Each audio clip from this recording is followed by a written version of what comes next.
Hey everyone, welcome back to Ben 10 What If. Today we're diving into an amazing story called What If Ben 10 Was in Jujutsu Kaisen universe. If you love these stories, please hit that like button and subscribe. It really helps us bring more content to you. Without further ado, let's begin. Chapter 1, Stranger in a Strange Land. The sky ripped open like somebody took scissors to reality itself. 1 second, Ben Tennyson was fighting some weird octopus-looking alien in the abandoned quarry outside Bellwood, and the next, he was falling through crackling energy, the Omnitrix sparking wildly on his wrist. Not good, not good, not good. Ben shouted as he tumbled through what felt like electric jelly. The alien, Dimensius, he'd called himself, had mentioned something about reality hopping right before Ben had slammed into him as Humongosaur. Then the Omnitrix had started going haywire, glowing with strange purple energy instead of its usual green. The falling sensation stopped abruptly as Ben crashed face-first onto concrete. Hard. Ow. He groaned, pushing himself up and spitting out a bit of blood where he'd bitten his lip. I'm getting really tired of interdimensional travel. At least the last time I got sucked through a portal, Grandpa Max was with. Ben's complaints died in his throat as he finally took in his surroundings. He was in the middle of a city street. A very crowded, very foreign-looking city street with signs in Japanese. Oh man, Ben muttered, standing up and brushing off his jeans. Nobody seemed to have noticed his dramatic entrance, which was weird considering he'd literally fallen from the sky. People just kept walking past, eyes forward or on their phones. Either I've somehow ended up in Japan, or this is the most authentic Chinatown I've ever seen. A businessman walked directly through a trash can like it wasn't there. Okay, definitely not normal, Ben whispered, eyes widening. He glanced down at the Omnitrix. It was still pulsing with that weird purple energy along with its usual green glow. Something's definitely off with the watch too. Azmatha's gonna kill me if I broke it again. Ben started walking, trying to get his bearings. The buildings looked modern, super modern, actually, with sleek skyscrapers and digital billboards everywhere. This wasn't some past version of Earth, at least. As he moved through the crowded streets, Ben noticed something else bizarre. Occasionally people would suddenly step around nothing, or gasp and hurry away from empty space. Except, it wasn't empty. The longer Ben looked, the more he could see strange, shadowy shapes moving through the crowd. Most people seemed oblivious, but a few, mostly teenagers and children, would glance nervously at these things before hurrying away. Ghosts? Or something else? Ben wondered aloud. He'd dealt with plenty of weird stuff before, Ghost Freak, the Ectonurites, even literal zombies that one time, but this felt different. A high-pitched scream suddenly cut through the ambient city noise. Ben's head snapped toward the sound, an alleyway about half a block ahead. Without hesitation, he took off running. Going hero might attract too much attention, he muttered to himself as he sprinted. But if someone's in trouble. Ben skidded to a halt at the alleyway entrance. Inside, a young woman was backing away from something. It looked like a massive blob of oil with dozens of eyes and a gaping mouth full of teeth, hovering about 4 feet off the ground. The weirdest part. People were walking right past the alley without even glancing at the horrific scene. They can't see it, Ben realized. But I can, and so can she. The woman tripped over a trash bag and fell backward, the thing advancing on her with a gurgling sound that made Ben's skin crawl. No time to think. Ben activated the Omnitrix, the familiar holographic selector popping up. Please give me something useful, he whispered as he spun through his options. The purple energy was still crackling around the device, but it seemed to be working normally otherwise. Humongosaur would be overkill in this alley. Diamond Head, maybe? He slammed down on the dial, feeling the familiar rush of transformation energy wash over him. But something felt different. Heavier. Like his DNA was being infused with something beyond the alien genetics. When the green light faded, Ben looked down at his hands to find the crystalline arms of Diamond Head, but with strange, purple-black veins running through the normally clear diamond structure. Whoa, what's up with? He didn't have time to finish as the blob monster lunged at the woman. Diamond Head leapt forward, throwing himself between the creature and its victim. He raised his arm, forming it into a shield just as the monster slammed into him. "Run!" he shouted to the woman, who stared at him with nearly as much terror as she had the monster. "I'm one of the good guys, I promise." She scrambled to her feet and bolted past him, out of the alley. The blob thing recoiled, dozens of eyes blinking in confusion as it regarded Diamond Head. Then it let out a shriek that sounded like metal grinding against metal. "Yeah, I don't like you either, buddy," Diamond Head quipped, transforming his other arm into a blade. "I don't know what you are, but attacking people is definitely on my not cool list." He lunged forward, slashing at the creature. His blade passed through it, cutting away a chunk of the oily substance, but instead of falling to the ground, the severed piece dissolved into black smoke. "Okay, that's new." The creature howled and extended what looked like tentacles from its body, whipping them toward Diamond Head. He dodged one but another wrapped around his arm, and instantly he felt cold. Like something was being pulled out of him. "Get off me!" With a grunt of effort, Diamond Head generated crystal spikes all over his body. The sudden protrusions pierced the tentacle, causing it to release him with another shriek. Whatever this thing was, it wasn't like any alien Ben had encountered before. It moved like it was made of liquid but hit like solid steel, and touching it felt like having your energy drained. The creature backed away slightly, its many eyes narrowing. Then it spoke, not in words, exactly, but in a series of hisses and clicks that somehow formed a coherent thought in Ben's mind. "Cursed technique, strange, not human, delicious." "Did you just..." Diamond Head didn't get to finish his question because the creature suddenly surged forward, its entire mass expanding like a wave. Acting on instinct, Diamond Head slammed his fists into the ground. Usually, this would create a wave of crystals, but what happened instead shocked him. Purple-veined crystals erupted from the ground, but they moved differently, faster, more fluid, almost like they were alive.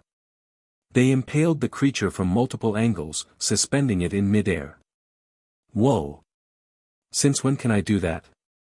The creature writhed, trapped among the crystals, its body beginning to dissolve into that strange black smoke. "Mark, left, vessel comes." And then it was gone, leaving nothing but wisps of darkness that quickly faded. Diamond Head stared at the spot where the creature had been, then down at his hands with their strange purple veining. What was that thing? And what's happened to the Omnitrix? A slow clapping sound from behind made him whirl around. At the entrance to the alley stood 3 teenagers, a pink-haired girl twirling a hammer, a serious-looking boy with dark hair, and a taller boy with spiky orange hair. All 3 were wearing what looked like school uniforms, but their stances were unmistakably those of fighters ready for combat.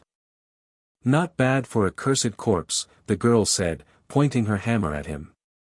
"Taking down a curse with a technique we've never seen before. Care to explain what you are before we exorcise you?" "Corpse. Curse. Exorcise." Diamond Head held up his hands. "Look, I think there's been a misunderstanding. It can talk," the dark-haired boy said flatly. "Special grade, at least." "Wait, hold on, we should hear it out," the orange-haired boy suggested, though he didn't relax his stance. "It did save that woman. Or it was protecting its territory, Itadori," the girl countered. "Curses do that." "I'm not a curse, whatever that is." Diamond Head protested. "I'm just a guy with a watch that lets me transform into aliens." All 3 teenagers stared at him blankly. "You know what, let me just show you." The Omnitrix symbol on Diamond Head's chest was blinking, about to time out anyway. With a flash of green and purple light, Ben returned to his human form, the transformation reversing in seconds. The trio's eyes widened, and the dark-haired boy immediately moved in front of his companions, hands raised in a strange position. "What the hell?" the girl exclaimed. See? Just a regular human teenager, Ben said, showing them the Omnitrix on his wrist. Well, mostly regular. The name's Ben Tennyson. The orange-haired boy, Itadori, stepped forward, ignoring his friend's cautioning hand. You were that crystal thing just now. And you transformed back into a human? Yeah, that was Diamond Head. One of 10 aliens I can transform into. Well, more than 10 now, but, Fushiguro, what do you sense from him? The girl asked the dark-haired boy, not lowering her hammer. The boy, Fushiguro, narrowed his eyes. He has cursed energy, but it's different. Concentrated in that device on his wrist. And there's something else mixed with it, something I've never felt before. Look, Ben said, growing frustrated, I don't know what cursed energy is, or what curses are, but I'm definitely human. I'm from Bellwood, it's in America. I was fighting an alien called Dimensius when something went wrong with my watch, and I got transported here. Wherever here is. You're in Tokyo, Itadori said. And you just killed a curse, a manifestation of negative human emotions that can hurt or kill people. Tokyo. Great, Ben groaned. Not just another country, probably another dimension entirely. The three teenagers exchanged looks. We should take him to Gojo-sensei, Fushiguro finally said. Who's that? Ben asked. Someone who might be able to tell what you actually are, the girl replied, finally lowering her hammer slightly. I'm Nobara Kojisaki, by the way. The one with trust issues is Megumi Fushiguro, and Sunshine Boy over there is Yuji Itadori. We're jujutsu sorcerers, Itadori explained. We exorcise curses and protect people. Like supernatural police? Ben asked. Cool. I've done the superhero thing for years now. You're taking this awfully calmly for someone who claims to have just fallen into another dimension, Fushiguro observed suspiciously. Ben shrugged. Not my first rodeo with alternate realities. Though usually paradox shows up by now to explain everything in cryptic riddles. Before any of them could respond, a new voice cut through the alley, smooth, confident, and amused. My, what have we here? 3 first years confronting what appears to be the most interesting curse I've seen in quite some time. A tall man with white hair and strange wraparound sunglasses seemed to materialize at the alley entrance. Despite his casual demeanor, Ben immediately sensed something powerful about him, like standing too close to a high-voltage power line. Gojo-sensei! Itadori exclaimed. We were just about to bring this guy to you. He says he's human but can transform into something else. Is that right? The man, Gojo, walked forward with his hands in his pockets, stopping a few feet from Ben. Despite not being able to see his eyes through those glasses, Ben could feel the man's gaze boring into him. What's your name, mystery boy? Ben Tennyson. Well, Ben Tennyson, you've caused quite a stir in the cursed energy networks. Every jujutsu sorcerer in Tokyo felt your arrival. Like a rock dropped in a still pond. Gojo tilted his head. But you're not a curse, are you? Not quite human either, at least not at the moment. I told them, I'm human, but I have this. Ben held up his wrist, showing the Omnitrix, which was still occasionally sparking with purple energy. It lets me transform into different alien species. I'm from another dimension, I think. Was fighting an alien called Dimensius when something went wrong. Alien species? Other dimensions? Gojo's smile widened. How fascinating. And that device is interfacing with cursed energy in a way I've never seen before. He turned to his students. Good work finding him. We're taking him back to Jujutsu High. So I'm not under arrest or whatever? Ben asked. Gojo laughed. This isn't the police, Ben Tennyson. But you're an anomaly, and anomalies in our world tend to attract trouble. Besides, don't you want help getting back to your dimension? Ben considered this. These people seem to understand the supernatural aspects of this world. If anyone could help him figure out what happened and how to get home, it might be them. Fine, he agreed. But I want to know more about these curses, and why I could see that thing when other people couldn't. All in good time, Gojo promised, turning dramatically with a flourish of his coat. Now, let's get moving before any more curses are drawn to our little interdimensional visitor. Jujutsu High looked like a cross between a traditional Japanese temple and a modern school. Ben followed the group through its gates, taking in the strange energy he could feel pulsing all around them. So this is like, what, Hogwarts for curse fighters? He asked, trying to break the tension. Nobara snorted. As if. More like a prison sentence with homework. It's where jujutsu sorcerers train, Fushiguro explained more helpfully. We learn to control cursed energy and fight curses. And you guys can all see these cursed things. Normal people can't. Most people can't, Itadori confirmed. Only those with enough cursed energy of their own can perceive curses. Which makes me wonder how you could see that curse in the alley if you're really from another dimension without curses. Good question, Ben admitted. Though I've always been able to see stuff others can't.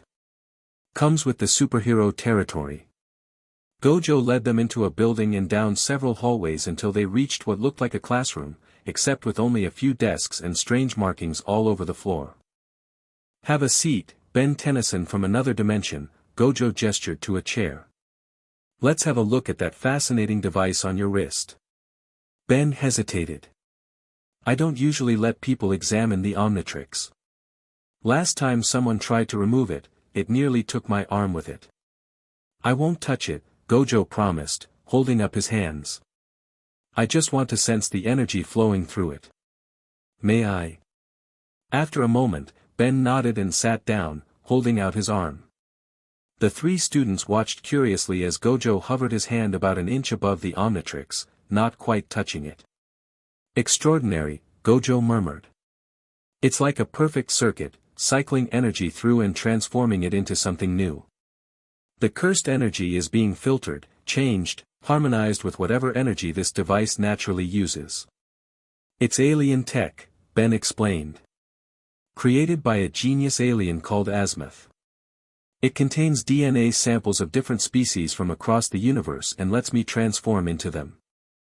But it's never glowed purple before, or had these weird veins when I transform. That's the cursed energy, Fushiguro said from where he was leaning against the wall. Our world is saturated with it. Your device must have adapted to use it somehow. Which might explain why your diamond head form had those purple veins, Nobara added. And why you could create those weird living crystal things, Itadori chimed in. That looked like a cursed technique, not just alien powers or whatever. Ben frowned. So the Omnitrix is absorbing this cursed energy? Is that bad? Not necessarily, Gojo said, finally moving his hand away. It seems to be integrating it rather than being corrupted by it. I'm more curious about how you got here in the first place. Dimensional travel isn't unheard of, but it's extremely rare and usually requires massive amounts of energy. Like I said, I was fighting this alien called Dimensius. He called himself a reality hopper. We were battling, I hit him as Humongosaur, and then the Omnitrix started acting weird. Next thing I know, I'm face-planting onto a Tokyo sidewalk. Gojo tapped his chin thoughtfully. And this Dimensius, could he have followed you here? The question sent a chill down Ben's spine. He hadn't considered that. I don't know. Maybe. Something's definitely disrupting the normal flow of cursed energy in Tokyo, Gojo said. We've had reports of unusual curse activity all week, culminating in your arrival. Curses acting strangely, appearing in places they shouldn't be, exhibiting new abilities. That curse in the alley said something weird before it disappeared, Ben remembered. Something about a mark and a vessel coming. It was like it was talking directly into my head. Gojo's posture changed subtly, becoming more alert despite his casual demeanor. It spoke to you. What exactly did it say? It said, "Mark left, vessel comes." At least, that's what it sounded like. It wasn't using actual words. The jujitsu sorcerer was quiet for a moment, then clapped his hands suddenly, making everyone jump. Well. It seems we have a mystery on our hands. An interdimensional visitor, curses behaving strangely, and potential threats from beyond our reality. How exciting. You have a weird definition of exciting, Ben muttered. Before we go any further, Gojo continued, I'd like to see these transformations of yours in action. Properly, not just in response to a curse attack. Right now. Ben glanced at the Omnitrix. It had stopped sparking but still had that purple tinge to its usual green glow. I guess I could. It should be recharged by now. Excellent. Let's head to the training yard. More room there. As they walked through the school, Ben noticed the curious stares from other students they passed. Clearly, visitors weren't common here. So how many of these aliens can you turn into? Itadori asked, walking beside Ben. Started with 10, but I've unlocked a lot more over the years. The watch has DNA samples from thousands of species, technically, but I can only access a few dozen right now. And they all look different. Do different things? Ben nodded. Completely different. Some are huge and strong, others can fly or phase through walls or control fire, all kinds of abilities. That's so cool. Itadori grinned. It's kind of like domain expansion, but for your whole body. Domain what now? Never mind, Fushiguro cut in. You'll confuse him with jujitsu terms he doesn't understand. They emerged into a large courtyard surrounded by trees. It was empty except for them, with plenty of open space. Show us what you can do, Ben Tennyson, Gojo said, leaning against a tree with his arms crossed. Ben stepped forward into the center of the yard and activated the Omnitrix. The holographic selector popped up, displaying his available transformations. Let's start with something basic, he said, selecting an icon. You've seen Diamond Head already. This one's a classic. He slammed down the dial, and energy washed over him. When it faded, he transformed into a red, four-armed alien with 4 yellow eyes. 4 arms, he shouted, flexing his multiple limbs. Like Diamond Head, this form had strange purple-black lines running through his muscles, pulsing with energy. The cursed energy thing is affecting this form too. 4 arms, creative name, Nobara commented dryly. Hey, I was 10 when I named most of these guys, 4 arms defended. Cut me some slack. Gojo approached, examining him with obvious fascination. The cursed energy is flowing through this form differently than your human body. It's enhancing your physical attributes beyond what I'm guessing are your species' normal parameters. Yeah, I feel stronger. And something else. 4 arms looked at his hands, where purple energy was gathering. That's new. He punched forward experimentally, and to his surprise, the energy extended his reach, creating a brief phantom limb that struck a tree 20 feet away. The trunk cracked from the impact. Whoa! A cursed technique, Fushiguro observed. Your alien forms are developing techniques based on their natural abilities, enhanced by cursed energy. Let me try another one. 4 arms touched the Omnitrix symbol on his shoulder and transformed again. This time, he became a blue moth-like alien with large wings. Big chill. Again, purple energy traced through his normally blue body, creating striking patterns on his wings. This one can fly, phase through solid objects, and breathe ice, Ben explained, demonstrating by floating upward and exhaling a freezing mist that crystallized part of the ground. As he did so, the ice formed strange patterns, almost like writing, before shattering into fine powder that swirled around him. The cursed energy is giving your abilities a will of their own, Gojo observed. Fascinating. The ice responds to your intentions beyond simple freezing.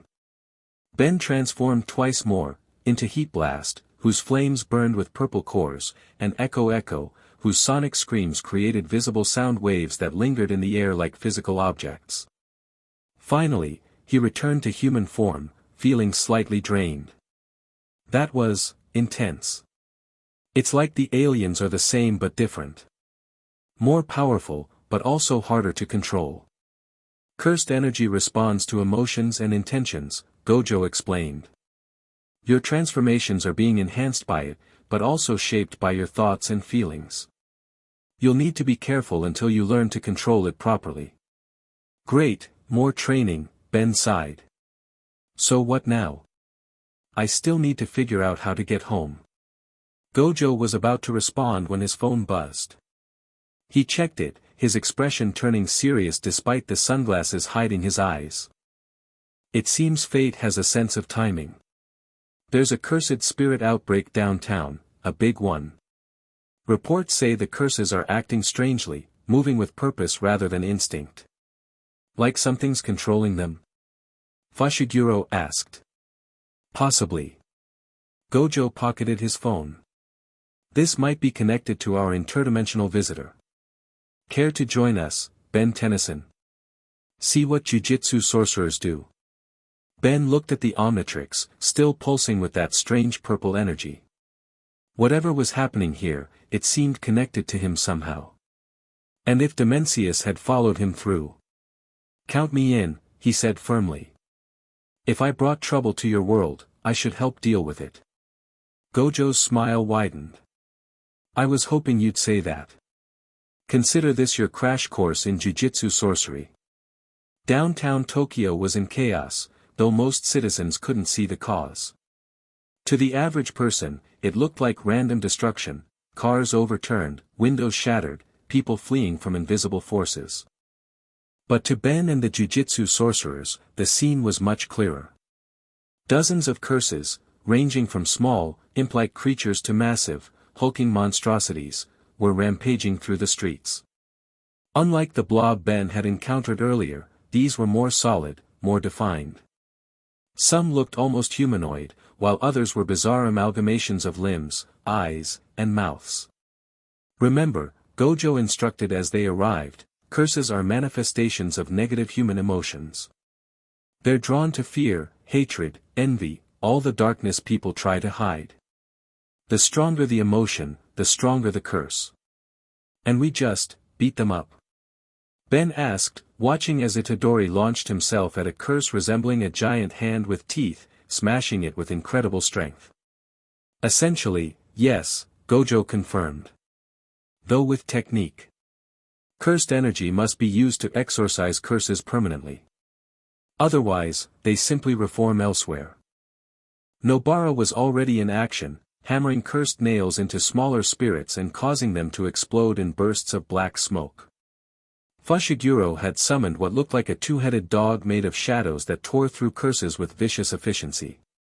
Alright then, Ben activated the Omnitrix. Let's try something with a bit more speed for this situation. Going XLR8. He slammed down the dial and transformed into a blue-black velociraptor-like alien with wheels for feet and a helmet-like head. Purple energy traced along his streamlined body like racing stripes. This should let me cover more ground, XLR8 said, his voice slightly mechanical through his visor.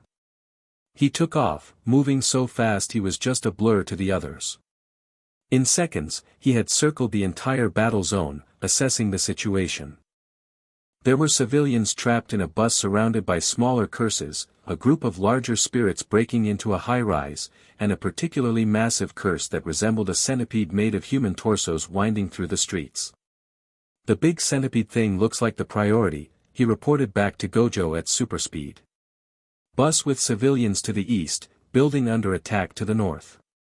Impressive reconnaissance, Gojo nodded. Fushiguro, Kujisaki, take the building.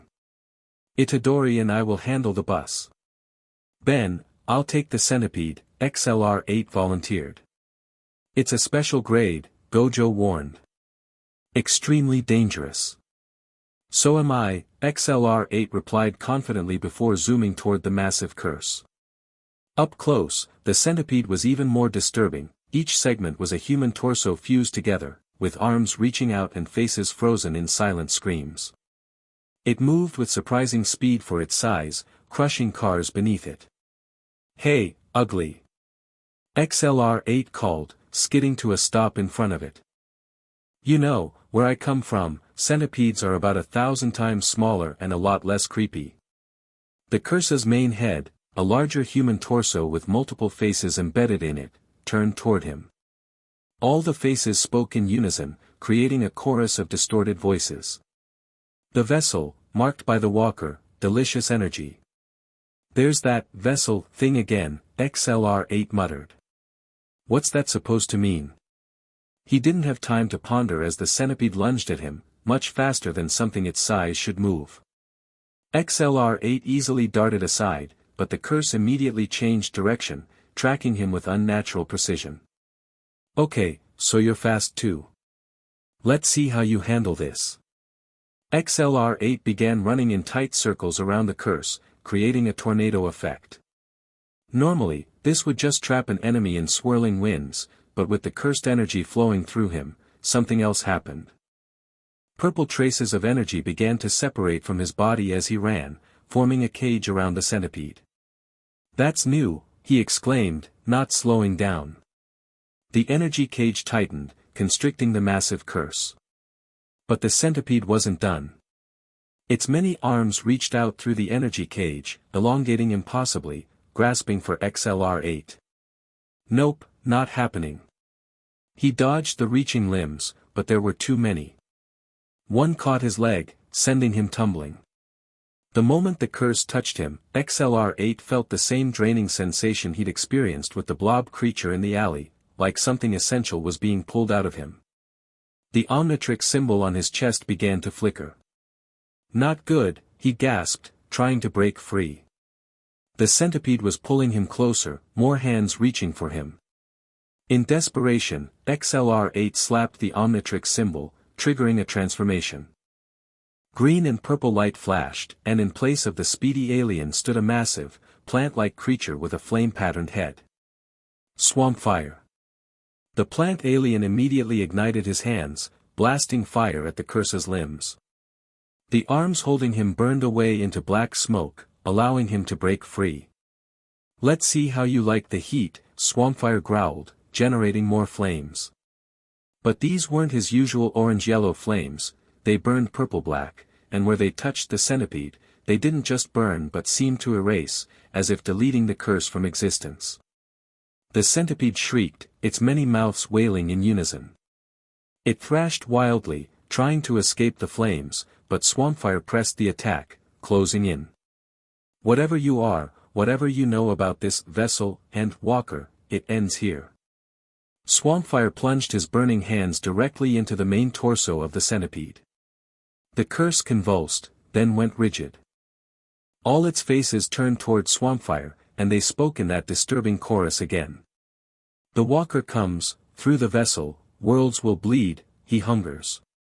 Then it exploded into black smoke, the force of it knocking Swampfire backward. He tumbled across the street, crashing into a parked car. "Ow," he groaned, pushing himself up from the crumpled vehicle. That was intense. The street where the centipede had been was scorched with strange, symbol-like burn marks, remnants of Swampfire's cursed flames. As Ben looked at them, he had the unsettling feeling they meant something, though he couldn't read them. A slow clapping brought his attention around to see Gojo approaching, looking completely unruffled despite the chaos. "Impressive improvisation," the Jujutsu sorcerer commented. "Though your technique could use refinement." Swampfire transformed back into Ben with a flash of light. The effort of maintaining the transformation and fighting the curse had drained him more than usual.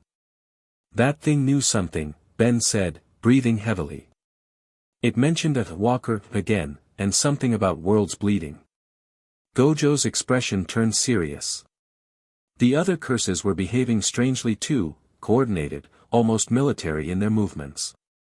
"And they all disappeared at once when you destroyed the centipede. Like it was controlling them? Or like they were all connected to something else that recalled them when their leader fell?" Gojo looked at the burn marks on the ground. These symbols, they're not random. Ben followed his gaze. What do they mean? They're an ancient form of cursed speech. Roughly translated, the boundary thins, the hunger grows, the walker between consumes all realms. A chill ran down Ben's spine. You think this walker might be Dimensius? The alien I was fighting before I came here? Or something that used your battle as an opportunity, Gojo suggested. A tear between dimensions would be very attractive to certain entities. The others joined them, looking worn but triumphant. Itadori had a few scratches, Nobara was missing her jacket, and Fushiguro looked particularly drained. We got all the civilians out, Itadori reported. The curses at the building vanished suddenly. When Ben destroyed their leader, Gojo explained. Our interdimensional friend here may have brought more than just himself through the rift. Great, Nobara complained. As if we didn't have enough problems with Mahito and the cursed spirits. Now we've got aliens too. Hey, I didn't ask to be dropped into your world, Ben defended. No, but you might be our best chance at stopping whatever else came through, Fushiguro pointed out. Your powers work differently here, they're enhanced by cursed energy in ways that might be effective against this walker. Ben looked down at the Omnitrix. The purple energy seemed more integrated now, less like it was fighting the device and more like it had been absorbed, becoming part of it. So what do we do now? He asked. We prepare, Gojo said simply. If something did follow you here, something powerful enough to control multiple curses, then we need to be ready when it makes its next move. And in the meantime, Itadori added with surprising cheerfulness, we can teach you about Jujutsu sorcery. Maybe some techniques will help with controlling your curse transformations better. Ben managed a tired smile. I've had training from plumbers, Galvans, and even a chronosapien time traveler. What's one more weird mentor? That's the spirit, Gojo clapped him on the shoulder. Though I should warn you, my teaching methods have been described as unconventional. He means sadistic, Nobara stage whispered. I prefer creatively challenging, Gojo corrected with a smile that did nothing to reassure Ben. As they headed back toward Jujutsu High, Ben couldn't shake the feeling that this was just the beginning. Whatever had followed him through the dimensional rift, whether it was Dimensius or something worse, it was planning something. And somehow, Ben was central to its plans. The vessel, they had called him. But vessel for what? That night, Ben sat on the roof of Jujutsu High, looking up at the stars. They were the same constellations he knew from Earth, which confirmed he was in some version of his own universe rather than a completely alien reality. It was comforting, in a small way.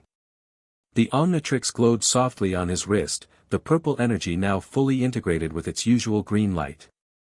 He'd spent hours with Gojo learning about cursed energy, jujutsu techniques, and how they might be affecting his transformations. Can't sleep, a voice asked from behind him. Ben turned to see Yuji Itadori climbing onto the roof, wearing sweatpants and a t-shirt. Just thinking, Ben replied as the other boys sat down beside him.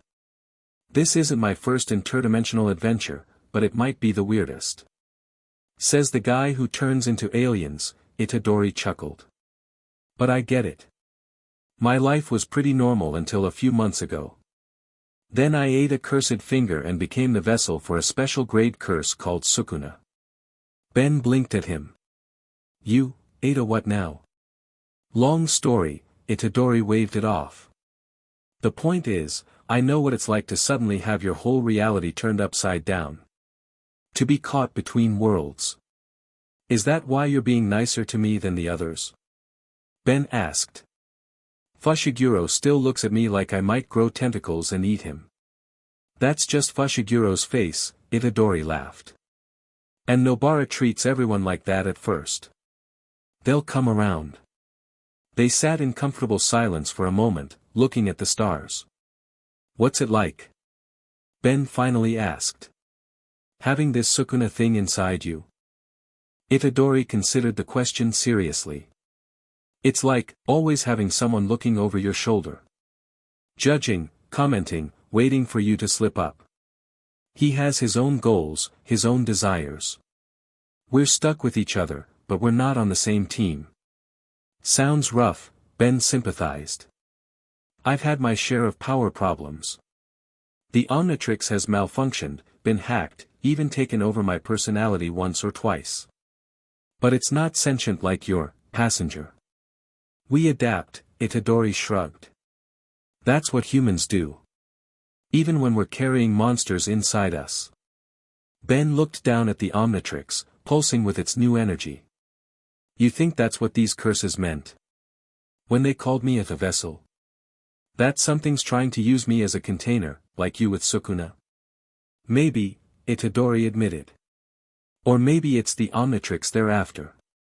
A device that can transform someone into different species? That's some serious power. The thought had occurred to Ben too. The Omnitrix had been coveted by enemies across the galaxy. If this Walker was after it. Either way, Itadori continued, we'll figure it out together. That's what we do here, face the scary stuff so normal people don't have to. Sounds like the hero gig back home, Ben smiled slightly. Though with more curses and weird finger-eating rituals. Itadori laughed. You should try to do training regimen. Makes finger-eating look normal. Their conversation was interrupted by a soft beeping from Ben's wrist. The Omnitrix display lit up, projecting a holographic map of Tokyo with a pulsing dot near the center. That's new, Ben frowned. The Omnitrix doesn't usually do GPS. What is it tracking? Itadori leaned closer to see the hologram better. I'm not sure, Ben tapped the Omnitrix, trying to get more information. The hologram zoomed in, showing a specific building, a museum, according to the label. But whatever it is, it's at the Tokyo National Museum. That's not good, Itadori said, suddenly serious. The museum just received a new exhibition of ancient artifacts. Including some with supposed cursed energy connections. Let me guess, Ben sighed. We should wake the others and check it out. Nah, Itadori grinned, a hint of recklessness in his eyes. Where's the fun in that? Let's go see for ourselves first. If it's serious, we can call for backup. Ben considered for a moment, then matched Itadori's grin. I like how you think. Give me 5 minutes to grab my jacket.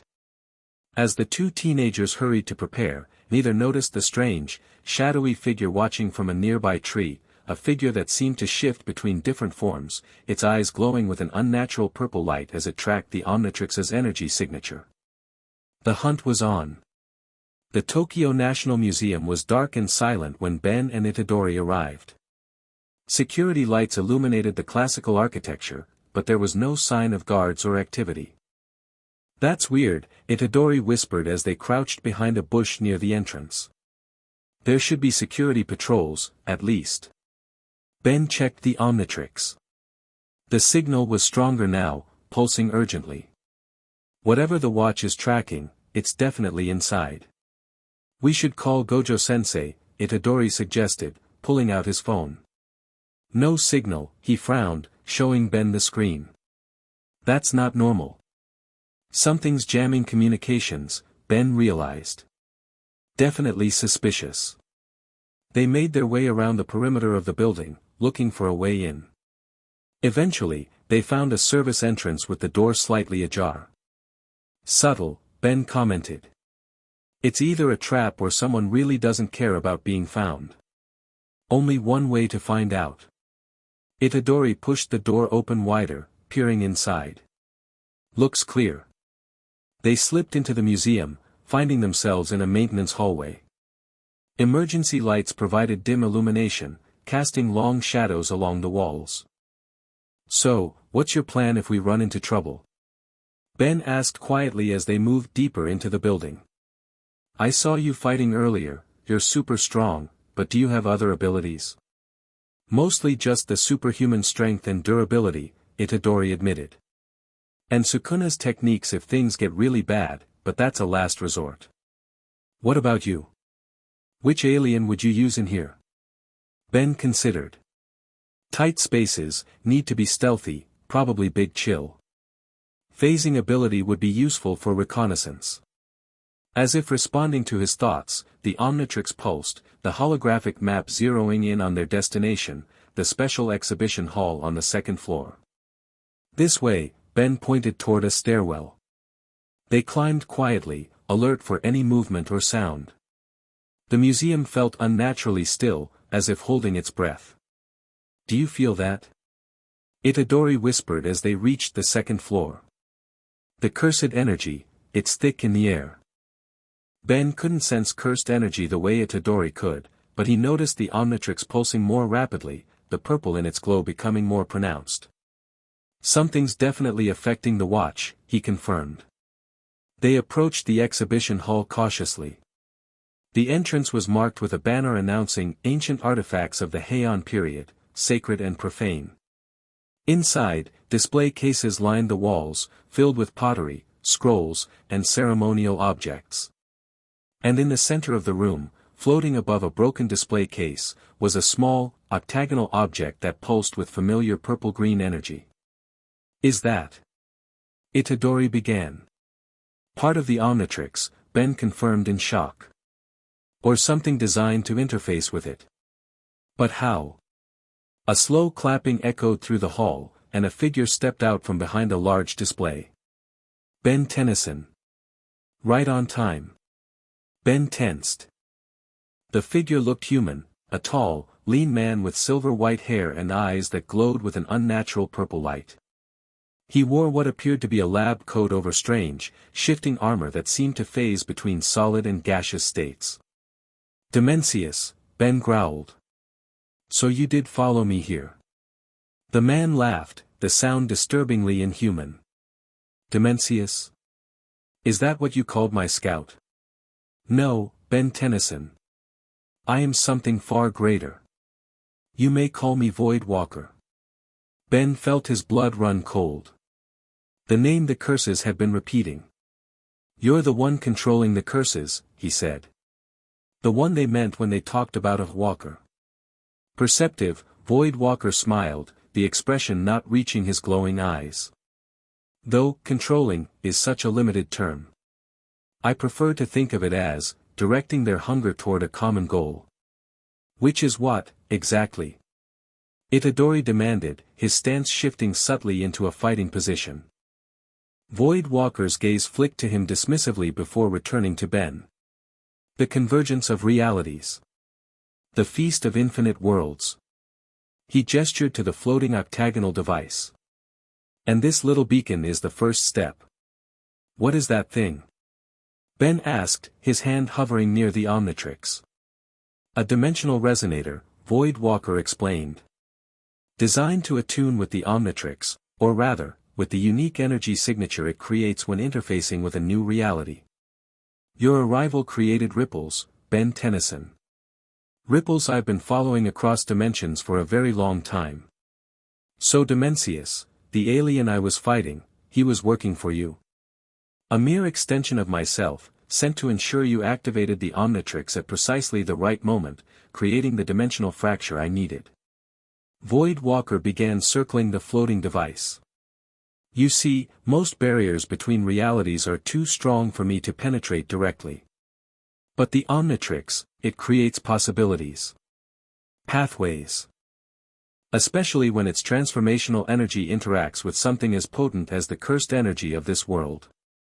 Itadori stepped forward. "Whatever you're planning, it stops now." Void Walker's smile widened, revealing teeth too sharp to be human. "The vessel of Sukuna. How fortunate. 2 containers of immense power, right where I need them." "I'm nobody's vessel," Ben snapped, activating the Omnitrix. The holographic selector appeared, cycling through his aliens. "But you are," Void Walker countered. "Every time you transform, you become a vessel for another species' DNA, another reality's possibilities. And now, with cursed energy flowing through the Omnitrix, you become something unprecedented, a nexus point between worlds." Ben selected an alien and slammed down the dial. "Going hero." The transformation washed over him, but something felt wrong, sluggish, resistant. When the light faded, he became Humungosaur, but the form was shot through with pulsing purple veins that seemed to be fighting against the transformation. "What did you do?" Humungosaur demanded, his voice strained. "I've been waiting for you to activate the Omnitrix in my presence," Void Walker explained calmly. "The resonator is now synchronizing with it, preparing it for the convergence." Itadori didn't wait any longer. He launched himself at Void Walker with blinding speed, his fist aimed directly at the entity's face. But Void Walker simply shifted, his form becoming momentarily insubstantial as Itadori passed through him and crashed into a display case behind. "Physical attacks are pointless against one who exists between states," Void Walker said. "But I appreciate the enthusiasm." Humungosaur roared and charged, his massive form shaking the floor. Unlike Itadori, his fist connected, but the impact sent shock waves of pain up his arm as the purple veins flared brightly. "Interesting," Void Walker mused, seemingly unaffected by the blow. "The cursed energy is fighting against your control. It senses what I am, what I represent." "And what's that?" Humungosaur growled, shaking out his painful arm. "Entropy. The inevitable collapse of all barriers. The end of separation between realities." Void Walker's form flickered, momentarily revealing something vastly inhuman beneath the human disguise, a writhing mass of darkness with countless eyes and mouths. "I am what lies between dimensions, feeding on the energy of collapsed realities." The resonator began to spin faster, emitting pulses of energy that matched the rhythm of the Omnitrix's glow. Each pulse sent fresh waves of pain through Humungosaur's body. Itadori had recovered and was circling Void Walker cautiously. "Ben, something's wrong with your transformation. The cursed energy is rejecting it." "Not rejecting," Void Walker corrected. "Evolving." The Omnitrix was designed to sample and contain DNA from across the universe. But cursed energy is something else entirely, spiritual, conceptual. The combination is creating something new. As if to prove his point, the purple veins in Humungosaur's body suddenly flared, and Ben felt the transformation changing, morphing. His dinosaur-like form began developing additional features, armor-like plates, strange protrusions, a more humanoid stance. "What's happening to me?" he gasped as the changes continued. "The birth of a new form," Void Walker said with something like reverence. "A perfect vessel for the convergence." Itadori's eyes widened. "Ben, hit the symbol. Change back, now." Through the pain, Humungosaur managed to slap the Omnitrix symbol on his chest. There was a flash of green and purple light, and Ben returned to human form, falling to his knees gasping. "No matter," Void Walker said, though there was a hint of disappointment in his tone. "The process has begun. The resonator has locked onto the Omnitrix's signature. Soon, the barriers between your world, this world, and countless others will begin to thin." "Not if we destroy that thing first," Ben said, struggling to his feet. He turned to Itadori. "Can you distract him? I need to get to the resonator." Itadori nodded. "I'll try something different this time." He closed his eyes briefly, concentrating, and when he opened them, there was a new intensity there. Divergent fist. He charged again, but this time as his punch seemed about to connect with Void Walker, a second impact, delayed by a split second and charged with cursed energy, followed the first. This attack caught Void Walker by surprise. While the physical punch passed through his shifting form, the cursed energy follow-up connected, sending him staggering backward with a hiss of pain. "Now, Ben!" Itadori shouted. Ben activated the Omnitrix again, but instead of selecting Humungosaur or another heavy hitter, he chose a different alien. XLR-8. The transformation was smoother this time, though the purple energy still coursed through his velociraptor-like form. Using his incredible speed, XLR-8 darted toward the floating resonator, hoping to grab it before Void Walker could recover. But as his claws were about to close around the device, it emitted a pulse of energy that repelled him, sending him crashing into the wall. Did you think it would be that simple? Void Walker laughed, regaining his composure. The resonator is attuned to the Omnitrix now. Only I can deactivate it. XLR-8 pushed himself up, thinking quickly. Then we'll have to convince you to do that. And how do you propose to accomplish that? Void Walker asked, genuine curiosity in his voice. Instead of answering, XLR-8 touched the Omnitrix symbol on his chest, transforming again. This time, he became a small, frog-like alien with large, bulging green eyes. Gray matter.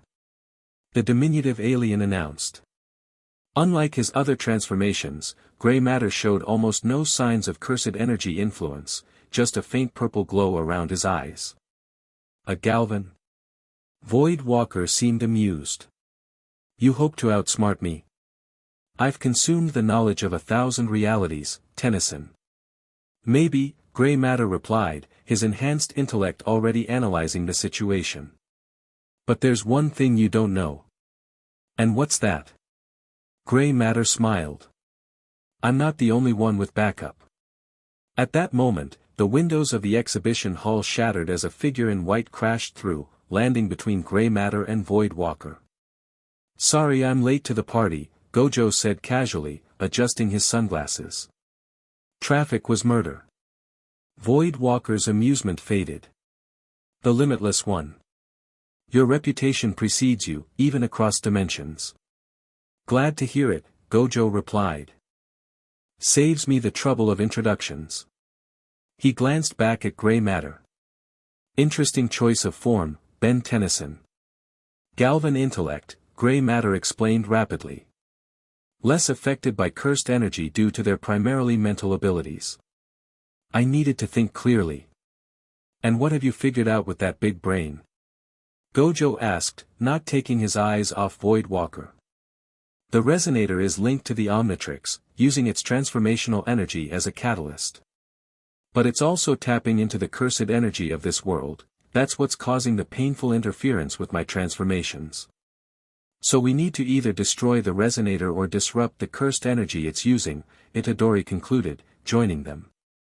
Neither will work, Void Walker said confidently. The process is self-sustaining now. Even if you destroy the physical resonator, the connection has been established. Gray matter's eyes narrowed. Unless, we overload it. Gojo-sensei, your limitless technique, it manipulates infinity, right? Space, convergence points. A slow smile spread across Gojo's face. I see where you're going with this. Clever little frog. What are you planning? Void Walker demanded, his form flickering more rapidly now, the human disguise slipping to reveal glimpses of the monstrous entity beneath. You said it yourself, you exist between states, between realities, gray matter explained. But what happens when between becomes infinity? Gojo stepped forward, removing his blindfold to reveal strikingly blue eyes with strange patterns in them. Let's find out, shall we? Domain expansion. The world around them seemed to shift, the museum falling away to reveal an endless expanse of stars and geometric patterns. Infinite void, Gojo announced. Void Walker's form began to distort, stretching and compressing as the domain's effect took hold. What is this? He demanded, his voice fluctuating between pitches. Information overload, gray matter explained, seemingly unaffected by the domain. Your existence depends on the finite boundaries between realities. But in here, everything is infinite, infinite information, infinite space, infinite possibilities. Your very nature is being deconstructed, Gojo added. An entity that exists between cannot exist when between becomes meaningless. Void Walker screamed, a sound that echoed impossibly through the infinite space. His form was now barely humanoid, stretching out in all directions like a cosmic smear. The resonator. Gray matter pointed to the device, which was still floating but now spinning wildly, its pulses becoming erratic. It's destabilizing. Itadori. Gojo called. Now's your chance. Itadori, moving with perfect focus despite the disorienting domain, leapt toward the resonator. His fist, charged with cursed energy, connected with the device. Divergent fist. The resonator shattered into 1,000 pieces, releasing a shock wave of purple-green energy that rippled through the infinite void of Gojo's domain. Void Walker's scream reached a crescendo, and then, silence. His stretched form collapsed in on itself, compressing down to a point of light that winked out of existence. The domain faded, returning them to the damaged exhibition hall of the museum. Where Void Walker had stood, there was nothing but a small scorch mark on the floor. Gray matter transformed back into Ben with a flash of light. He staggered slightly, exhausted from the rapid transformations and the strain of resisting the resonator's influence. "Is he gone?" Itadori asked, looking at the scorch mark. "Not destroyed," Gojo answered, replacing his blindfold. "Entities like that don't die so easily. But displaced, forced back into the spaces between dimensions, and considerably weakened. The resonator's destruction should have severed his connection to this world," Ben added. "And to the Omnitrix." As if confirming his words, the watch gave a soft beep and the purple energy that had been suffusing its glow faded slightly, not disappearing entirely, but becoming more integrated, more controlled. "It seems your device has adapted," Gojo observed. "Incorporating the cursed energy rather than being manipulated by it." Ben examined the Omnitrix. "It does that, adapts to new situations, new environments. I think it's reached some kind of equilibrium with this world's energy. Which means your transformations should be more stable now," Itadori suggested. "Less painful, more controlled." "Yeah," Ben nodded, feeling the difference already. The Omnitrix felt right again, still changed, still carrying the influence of cursed energy, but harmonized rather than conflicted. The sound of sirens in the distance caught their attention. "We should probably not be here when the authorities arrive," Gojo suggested. Hard to explain why 3 jujutsu sorcerers and an interdimensional teenager destroyed part of the National Museum. "Wait," Ben said as they prepared to leave. "What about getting me home? With Void Walker gone and the resonator destroyed." Gojo placed a hand on his shoulder. "The connection between dimensions still exists, it's just no longer being forced open artificially. With some research, and with the Omnitrix's new adaptation to cursed energy, I believe we can find a way to send you back. In the meantime," Itadori added with a grin, "you're stuck with us. Hope you like training, because Gojo-sensei doesn't believe in days off." "Great," Ben groaned, but there was a smile behind it. From one weird adventure to another. As they slipped out of the museum into the night, Ben glanced back at where the resonator had been.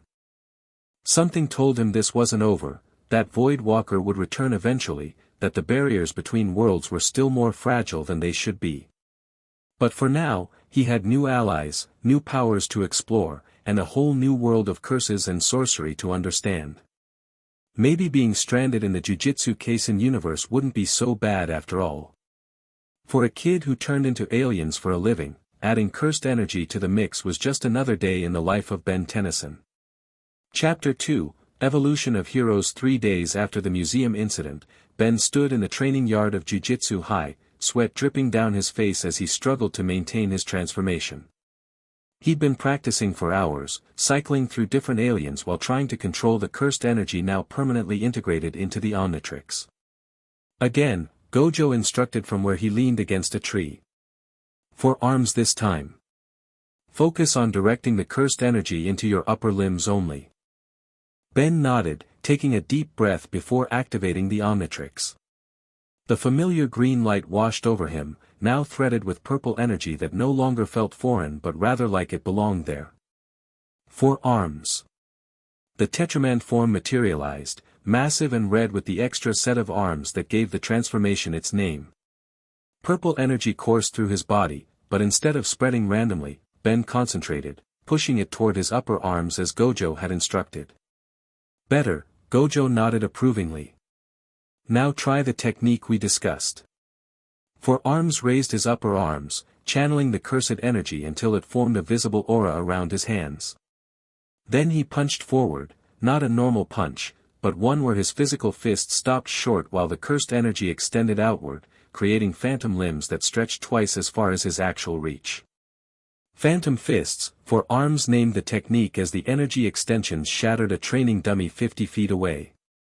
I'm getting the hang of this. Don't get cocky, Gojo warned, though his perpetual smile took the sting out of the words. Cursed energy responds to emotions and intentions.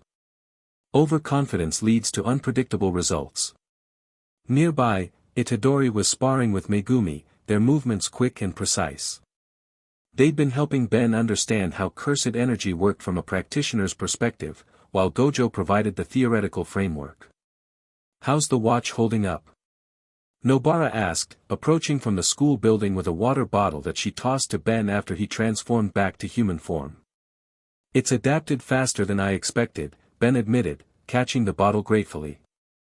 Like it's actually enjoying the cursed energy input. Some transformations work better with it than others, though. Which ones respond best? Megumi asked, pausing his sparring session to join the conversation. The physical powerhouses like Four Arms and Humongousaur get the most obvious boost, Ben explained. But the energy-based aliens like NRG and Chromastone have the most interesting interactions. They can actually absorb and redirect cursed energy from external sources. And the worst? Itadori asked. Gray Matter and Brainstorm, the intelligence-based ones. They're still useful, but the cursed energy doesn't enhance them much. It's like their powers are too rational for cursed energy to fully integrate with. Gojo nodded as if this confirmed something he'd suspected. Cursed energy is emotional at its core, born from fear, hatred, envy. It amplifies the primal, the instinctual. Your more cerebral transformations operate on a different wavelength. Which is why I've been able to use them to analyze what's happening to the Omnitrix, Ben added. Speaking of which. He activated the watch again, quickly selecting an alien. With a flash of light, he transformed into a small, gray-skinned alien with a large head and bulbous eyes. Gray Matter. Unlike his other transformations, Gray Matter showed minimal signs of cursed energy influence, just a faint purple glow around his oversized eyes and subtle purple veining along his hands. I've been mapping the changes to the Omnitrix's functionality, Gray Matter explained, his voice higher-pitched but articulating complex thoughts with ease. It appears the device isn't just accommodating cursed energy, it's actively synthesizing it with the alien DNA samples, creating hybrid transformation templates. Meaning what, exactly? Nobara asked, crouching down to be closer to eye level with the tiny alien. Meaning I'm not just turning into aliens with cursed energy added on top, Gray Matter clarified. I'm turning into new subspecies, cursed variants of the original aliens. The Omnitrix is essentially creating cursed techniques specifically suited to each species' natural abilities. That's unprecedented, Gojo remarked, suddenly more serious. Cursed techniques are typically unique to individuals, developed through training and innate affinity. Your watch is mass-producing them. It gets more interesting, Gray Matter continued. I've identified trace elements in the cursed energy signature that match the readings I took from Voidwalker's resonator device. Despite his apparent banishment, there's still a connection, faint but persistent. You think he's coming back? Megumi asked, his expression darkening. I think he never fully left, Gray Matter corrected. The resonator was destroyed, but the dimensional rifts it was designed to widen are still there, just smaller, more stable. Like scars in reality. Gojo glanced at his phone as it buzzed with an alert. Well, it seems we'll have a chance to test your theories sooner rather than later. We've got reports of unusual curse activity in Shinjuku, multiple sightings, coordinated movements. Like the outbreak downtown before, Itadori recalled. But more organized, Gojo confirmed. And the cursed energy signature matches samples we collected from the museum incident. Gray Matter transformed back into Ben in a flash of green-purple light. Voidwalker's influence. Grab your gear, Gojo instructed the group. We're moving out in 5 minutes. As the jujutsu students hurried to prepare, Gojo held Ben back with a light touch on his shoulder. A word of caution, Ben Tennyson, he said, voice low enough that only Ben could hear. The connection between your Omnitrix and Void Walker works both ways. If you can sense remnants of his energy. He can probably sense me too, Ben finished the thought grimly. I'm like a beacon to him, aren't I? More like a tuning fork, Gojo corrected. You resonate with the dimensional frequency he travels through. Which makes you both vulnerable to his influence and potentially our greatest weapon against him. Ben looked down at the Omnitrix, its green-purple glow pulsing steadily. No pressure, right? Gojo's smile returned. That's the spirit. Now, let's go hunt some curses. Shinjuku was a maze of towering buildings, neon lights, and crowded streets, the perfect urban hunting ground for curses that fed on negative human emotions. As the team arrived, Ben immediately noticed the difference in atmosphere. Unlike the downtown incident where panic had been obvious, here people seemed subdued. Moving slowly, as if half asleep. What's wrong with everyone? He asked as they made their way through the unnaturally calm crowd. Mass hypnosis curse, Megumi explained quietly. Makes people ignore danger, suppress their fear response. Keeps them from running away, Nobara added grimly. Makes them easier targets. Itadori's eyes scanned the crowd. It's subtle. Most curses want panic, they feed on it. This is different. Strategic, Gojo agreed. Controlling the battlefield. Our interdimensional friend has learned from our last encounter. The Omnitrix suddenly pulsed strongly, the purple in its glow intensifying. Ben felt a strange pulling sensation, like the device was trying to guide him. The watch is reacting to something, he said. This way. He led them down a side street, away from the main thoroughfare. As they progressed, the buildings became older, more traditional, an island of old Tokyo preserved amidst the modern metropolis. The cursed energy is getting stronger, Megumi noted, his hand moving to the weapon at his hip. But it's layered somehow. Multiple signatures overlapping. They turned a corner and found themselves facing an ancient shrine nestled between two office buildings. Its gates were open, but no one was entering or leaving despite the usually popular tourist spot. There, Ben pointed. Whatever the Omnitrix is tracking, it's inside. As they approached the shrine entrance, the air seemed to thicken, becoming harder to move through. Sounds became muffled, and colors seemed to shift subtly, as if they were looking through a heat haze. Domain, Gojo said sharply. Not fully realized, but forming. Stay close. Ben had learned about domains during his crash course in Jujutsu sorcery, spaces where a curse or sorcerer could manifest the true nature of their technique, controlling the very rules of reality within its boundaries.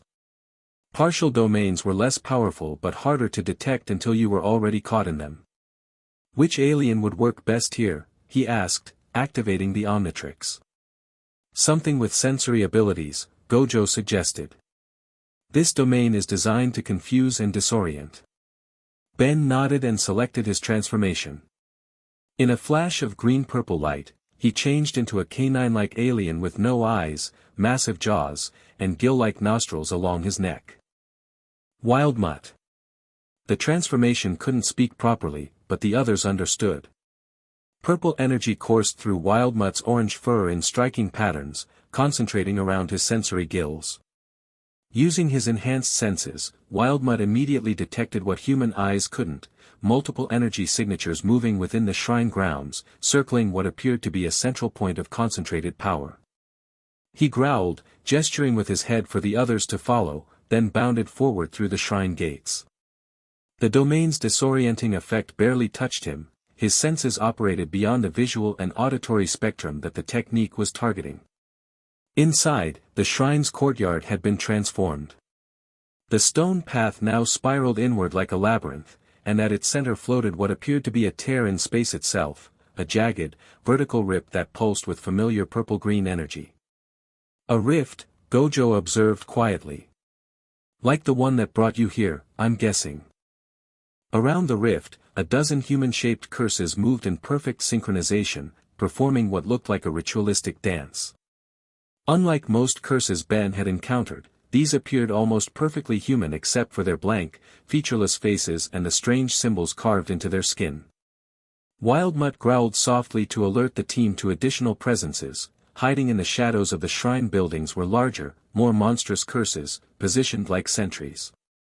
Megumi, Nobara, take the sentries, Gojo instructed softly. Itadori and Ben, disrupt whatever ritual those humanoid curses are performing. I'll handle the rift.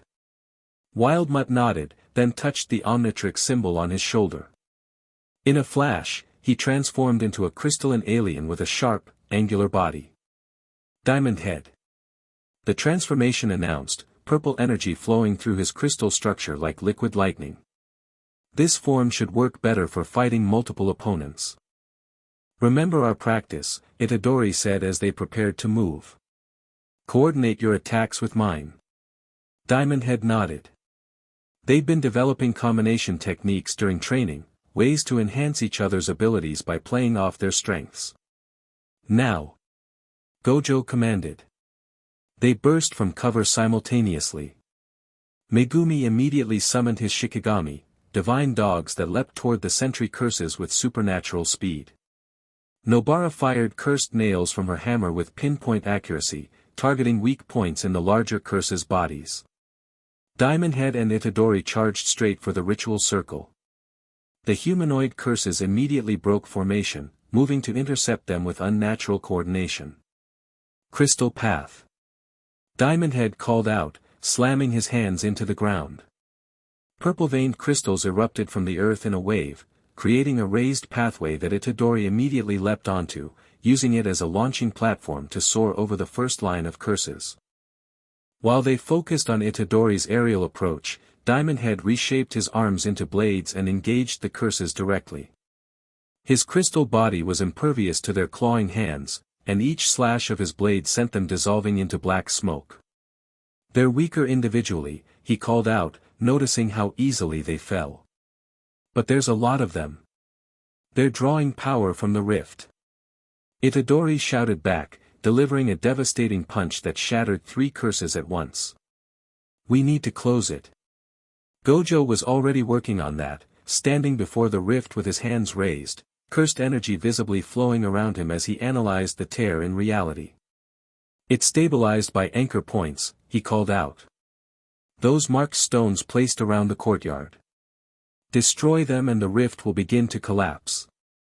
Diamond Head spotted what Gojo meant, small stone tablets inscribed with glowing symbols, positioned at regular intervals around the shrine courtyard. Each pulsed in rhythm with the rift's fluctuations. On it. He focused, remembering his training. Instead of generating random crystal formations, he concentrated the cursed energy, creating precisely targeted crystal spikes that shot out in multiple directions simultaneously, striking several stone tablets at once. As each tablet shattered, the rift visibly contracted, its edges becoming less stable. The humanoid curses reacted instantly, their movements becoming more frantic, more desperate. Suddenly, Diamond Head felt something he hadn't experienced before, a mental presence brushing against his consciousness, alien and cold. Vessel, resist not, the convergence comes.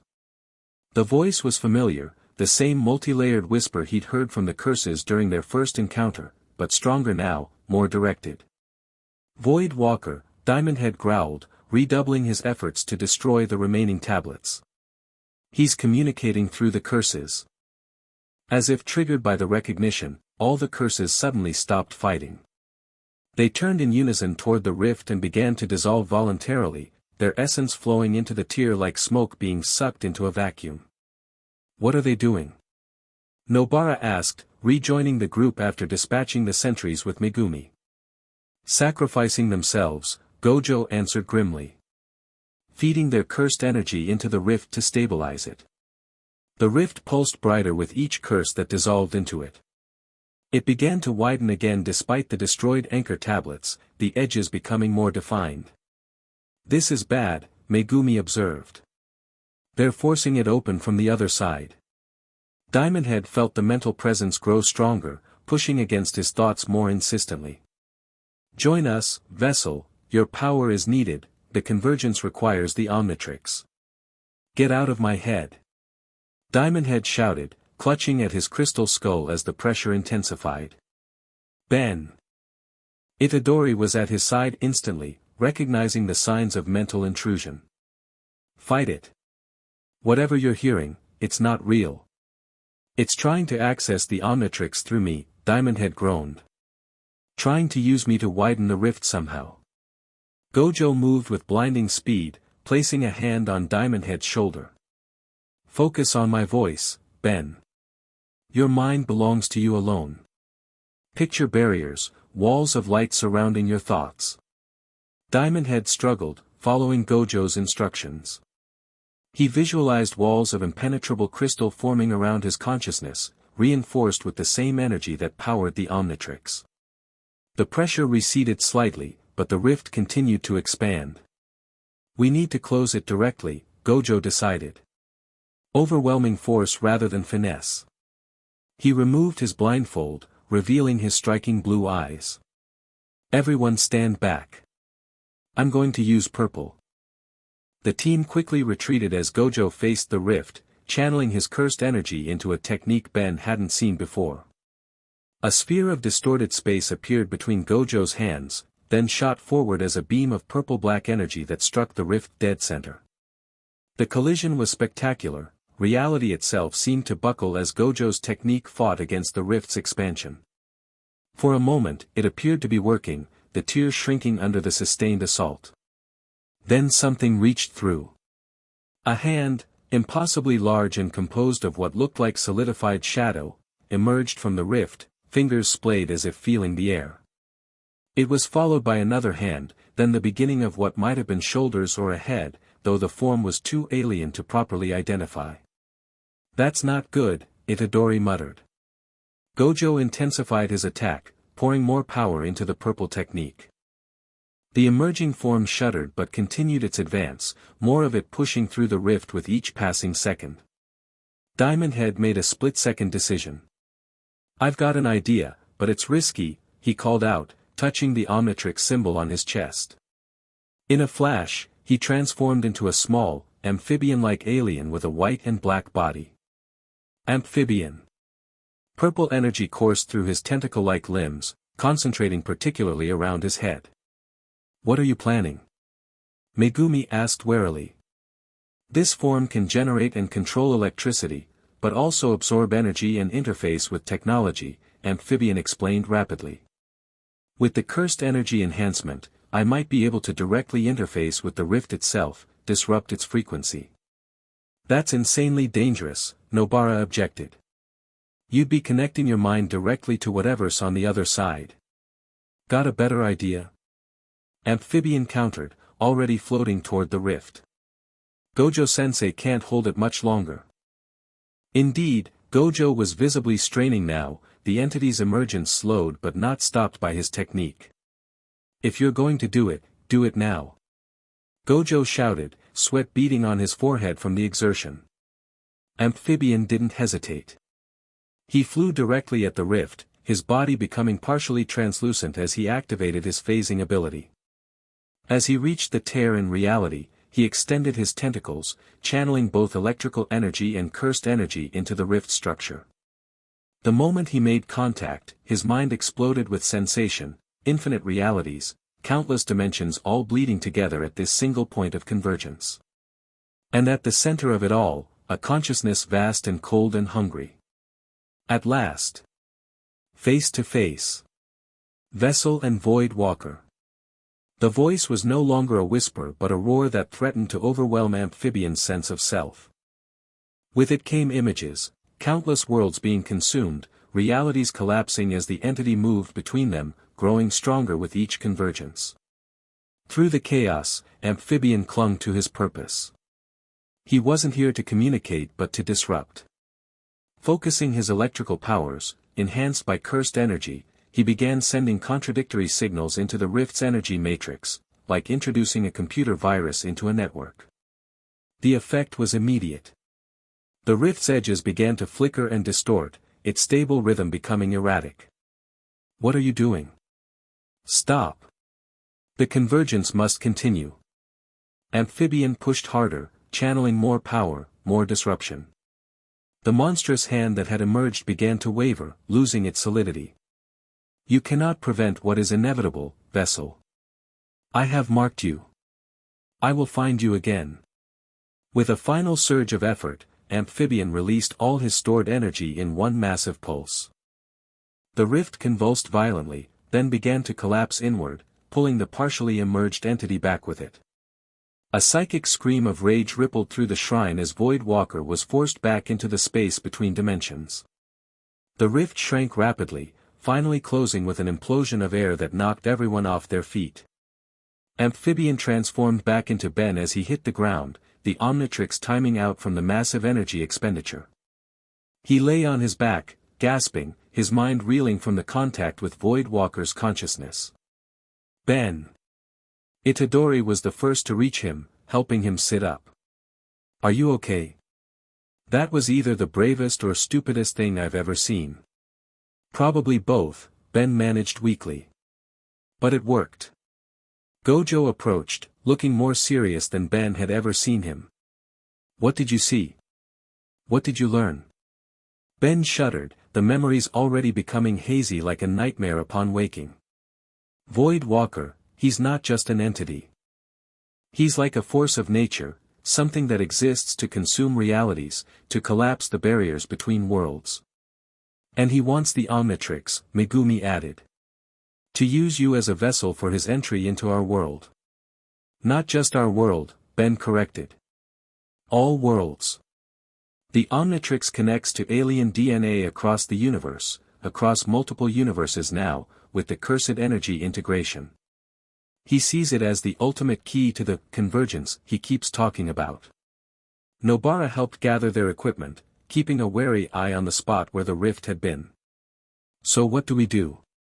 Keep playing interdimensional whack-a-mole every time he tries to punch through?" Gojo shook his head. "We need a more permanent solution. The rift is closed for now, but the dimensional fabric has been weakened. It will be easier for him to attempt another crossing." "I saw something else," Ben said, struggling to his feet. "When our minds connected. Void Walker isn't acting alone. He has servants, I guess. Entities from other dimensions that help prepare worlds for his arrival. Like Dimensius," Itadori recalled. "Exactly. And there's one here too, in this world. Something or someone that's helping coordinate the curses, setting up these rituals."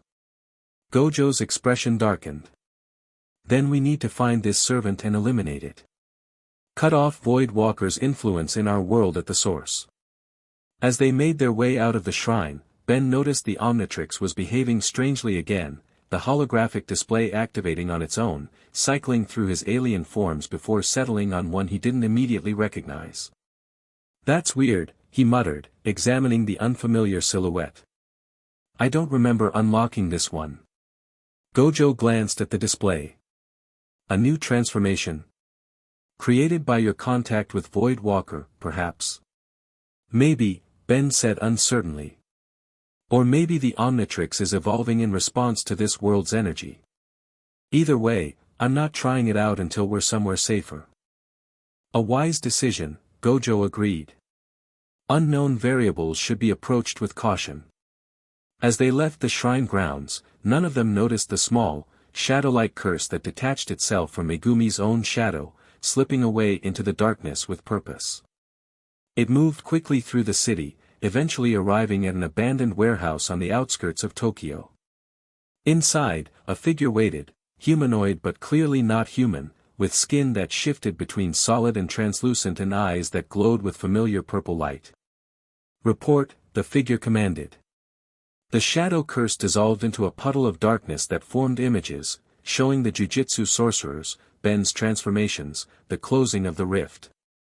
So, the vessel resists, the figure mused, its voice carrying echoes of Voidwalker's multi-layered tones. No matter. The seed has been planted.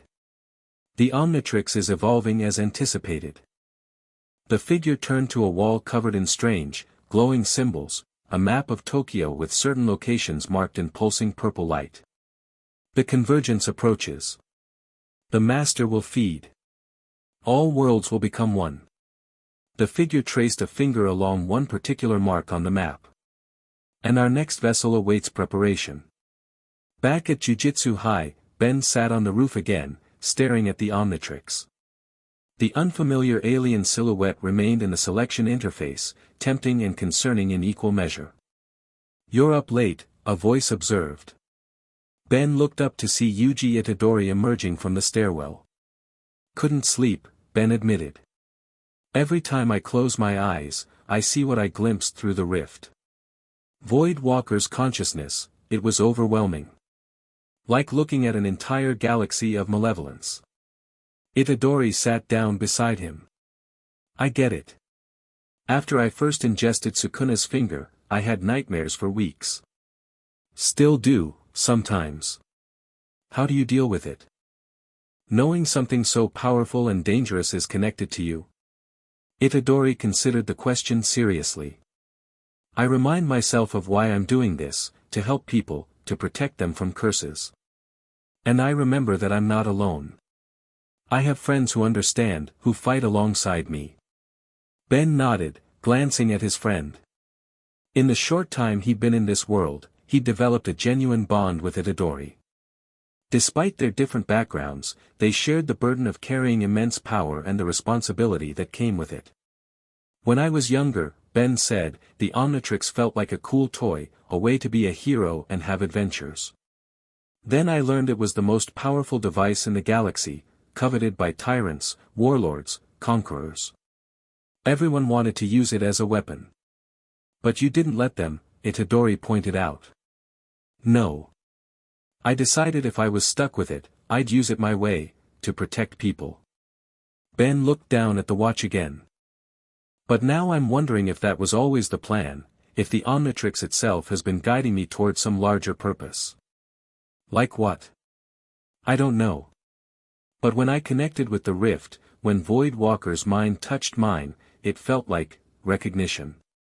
Like we'd been circling each other across dimensions for a long time." Itadori frowned. "You think your arrival here wasn't an accident?" "I'm not sure anything has been an accident," Ben admitted. "Dimensius finding me, the fight that sent me here, the Omnitrix adapting to cursed energy so quickly, it all feels orchestrated somehow." They sat in thoughtful silence for a moment, the weight of cosmic implications hanging between them. "So what are you going to do about that?" Itadori finally asked, nodding toward the new alien silhouette on the Omnitrix display. Ben sighed. "I don't know. Part of me is curious, a new transformation could be useful against whatever's coming. But after connecting with Voidwalker, I'm worried it might be compromised somehow." "Only one way to find out," a new voice interrupted. They turned to see Gojo standing by the stairwell, his ever-present sunglasses somehow still on despite the late hour. "You want me to try the new transformation?" Ben asked skeptically. "Even though it might be influenced by Voidwalker?" "Knowledge is power, Ben Tennyson," Gojo replied, approaching them. "Better to discover any problems in a controlled environment, with allies present, than in the middle of battle." Ben couldn't argue with that logic. "All right, but be ready to contain me if something goes wrong." Gojo nodded, his usual carefree demeanor replaced by focused alertness. Itadori moved a few steps away, giving Ben space while remaining close enough to intervene if necessary. Taking a deep breath, Ben activated the Omnitrix, selected the unfamiliar silhouette, and pressed down the dial. The transformation energy felt different. Not painful or wrong, but deeper somehow, as if it was changing him on a more fundamental level than usual. When the green-purple light faded, Ben had become something unlike any alien he'd transformed into before. His body was humanoid but composed of what appeared to be solid purple-black energy, contained within a crystalline exoskeleton that resembled the veining pattern cursed energy had created in his other transformations. His head was faceless except for two glowing green eyes, and strange symbols that resembled those on the anchor stones at the shrine floated around his form like orbiting satellites. "Whoa," Itadori breathed. "That's new." Gojo studied the transformation intently. "Fascinating. It's like the Omnitrix has created a physical manifestation of cursed energy itself, contained within an alien framework." The new form spoke, its voice echoing as if coming from everywhere at once. Riftwalker. The name came to Ben instinctively, as it always did with new transformations. But this felt more significant, as if the name itself was a declaration of purpose. "How do you feel?" Gojo asked cautiously. Riftwalker raised his hands, examining them. "Different. I can sense everything. The currents of cursed energy flowing through the school, the city, the thin places in reality." He turned toward the east, as if drawn by something invisible. "There are more rifts, small ones, dormant, but present. Scattered throughout Tokyo. Like seeds waiting to sprout." Void Walker's preparation, Itadori realized. He's been setting up multiple entry points. Riftwalker nodded. "I can feel them all. And something else." He concentrated, the symbols orbiting his body spinning faster. "A presence. Not Void Walker himself, but connected to him. His servant in this world. Can you locate it?" Gojo asked intently. Riftwalker closed his glowing eyes, reaching out with senses that transcended physical space. "It's moving. Aware of me as I am of it. But yes, I could track it." "This is incredibly useful," Itadori said excitedly. "We can find all the potential rifts before they activate." "Yes," Riftwalker agreed. "But there's something else. I can feel the rifts, but I'm also drawn to them. Part of me wants to open them wider. Let what's on the other side through." Gojo's posture subtly shifted, preparing for possible conflict. "Void Walker's influence?" "I don't think so," Riftwalker said after a moment of internal assessment. "It feels more like the natural purpose of this form. Riftwalker isn't just about sensing dimensional tiers, it's about manipulating them. Opening or closing them at will. Which means you could potentially send yourself home," Itadori realized. "Or seal the pathways Void Walker is using to access our world," Gojo added. "Permanently." Riftwalker nodded slowly. "Theoretically. But it would require practice, control. This transformation is powerful. More powerful than I'm used to. If I make a mistake, you could accidentally open a direct path for Void Walker," Gojo finished the thought. "High risk, high reward." The Omnitrix symbol on Riftwalker's chest began to flash, indicating the transformation was timing out. In a flash of purple-green light, Ben returned to human form, looking exhausted but exhilarated. "That was intense," he gasped. "Like being connected to the entire multiverse at once."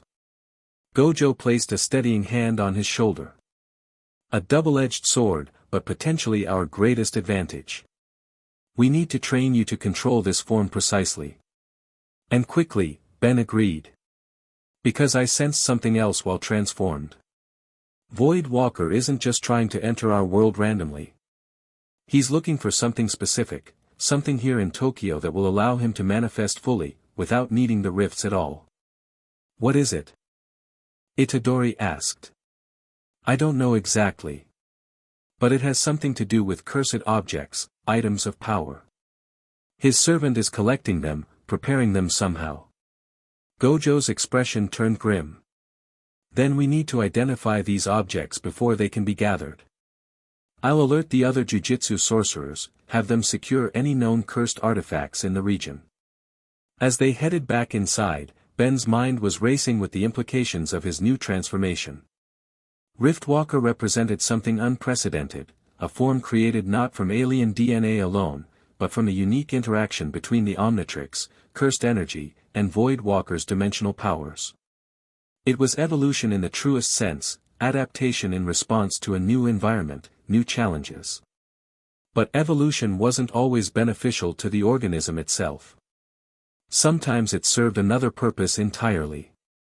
And Ben couldn't shake the feeling that, despite his best intentions, he was being shaped into exactly what Void Walker needed, the perfect vessel for the convergence of worlds. The next morning, the team gathered in Gojo's classroom to plan their next move. Megumi and Nobara had been brought up to speed on Ben's new transformation and what he'd sensed while using it. "So we're looking for cursed objects that Void Walker's servant might be collecting," Megumi summarized, studying a map of Tokyo where Ben had marked the locations of dormant rifts he'd sensed as Rift Walker. "And we need to monitor these potential rift sites," Nobara added, "to prevent any more incursions." "Exactly," Gojo confirmed. "I've already dispatched other jujutsu sorcerers to secure known cursed artifacts in the region. But there may be others we're unaware of. We should split up," Itadori suggested. "Cover more ground." Ben shook his head. "Not a good idea. Void Walker's servant is powerful, I could sense that much. And after our confrontation at the shrine, they know we're onto them. They'll be expecting us." "Ben's right," Gojo agreed. "We stay together, at least until we identify exactly what we're dealing with. First priority is to check the strongest dormant rift Ben sensed, here." He pointed to a location on the map near Tokyo Bay. "What's at that location?" Ben asked. "An old fishing village that was absorbed by the city's expansion," Megumi explained. "There's a small shrine there dedicated to sea spirits. Local legends say it was built to appease something that came from the depths." "Sounds promising," Nobara said dryly. "Ancient sea monster worship. What could go wrong?" As they prepared to leave, Ben pulled Gojo aside. "There's something else about Rift Walker I didn't mention last night." Gojo raised an eyebrow above his sunglasses. "Oh. When I transformed, when I felt all those connections. I also sensed my home dimension. Faintly, but definitely there. I think with practice, I could open a way back." "Interesting timing," Gojo observed. "Just as things are escalating here, you discover a potential exit strategy." Ben frowned. "You think it's a trap? That Void Walker wants me to try opening a path home?" "I think coincidences are rare in matters of interdimensional significance," Gojo replied carefully. "It may be genuine, the Omnitrix adapting to give you what you need most. Or it may be Void Walker offering you temptation. Either way, I'm not leaving until this is resolved," Ben said firmly. "I won't abandon your world to a threat I helped bring here." Gojo smiled slightly. "Noble.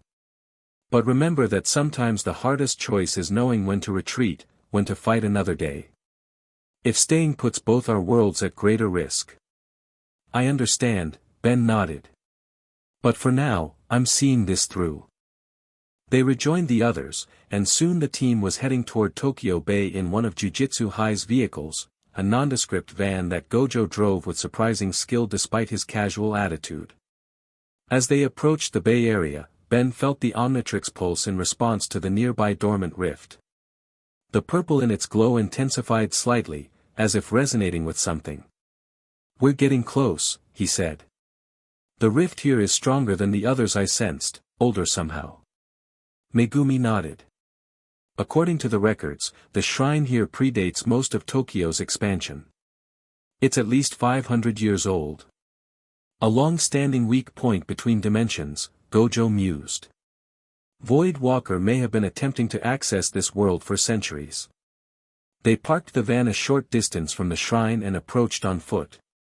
Unlike the tourist-friendly shrines in central Tokyo, this one was small, weathered, and clearly not on any sightseeing route. Its gate was crooked, the path overgrown, and the shrine building itself seemed to lean slightly toward the sea, as if being gradually pulled into the bay. "Cozy," Nobara commented, eyeing the dilapidated structure. "No one's maintaining it," Megumi observed. Strange for an active shrine. Ben activated the Omnitrix, cycling through his options. I should transform before we go in. Just in case. Agreed, Gojo said. But not Riftwalker, not yet. We don't want to potentially activate the dormant rift before we understand the situation. Ben nodded and selected a different alien.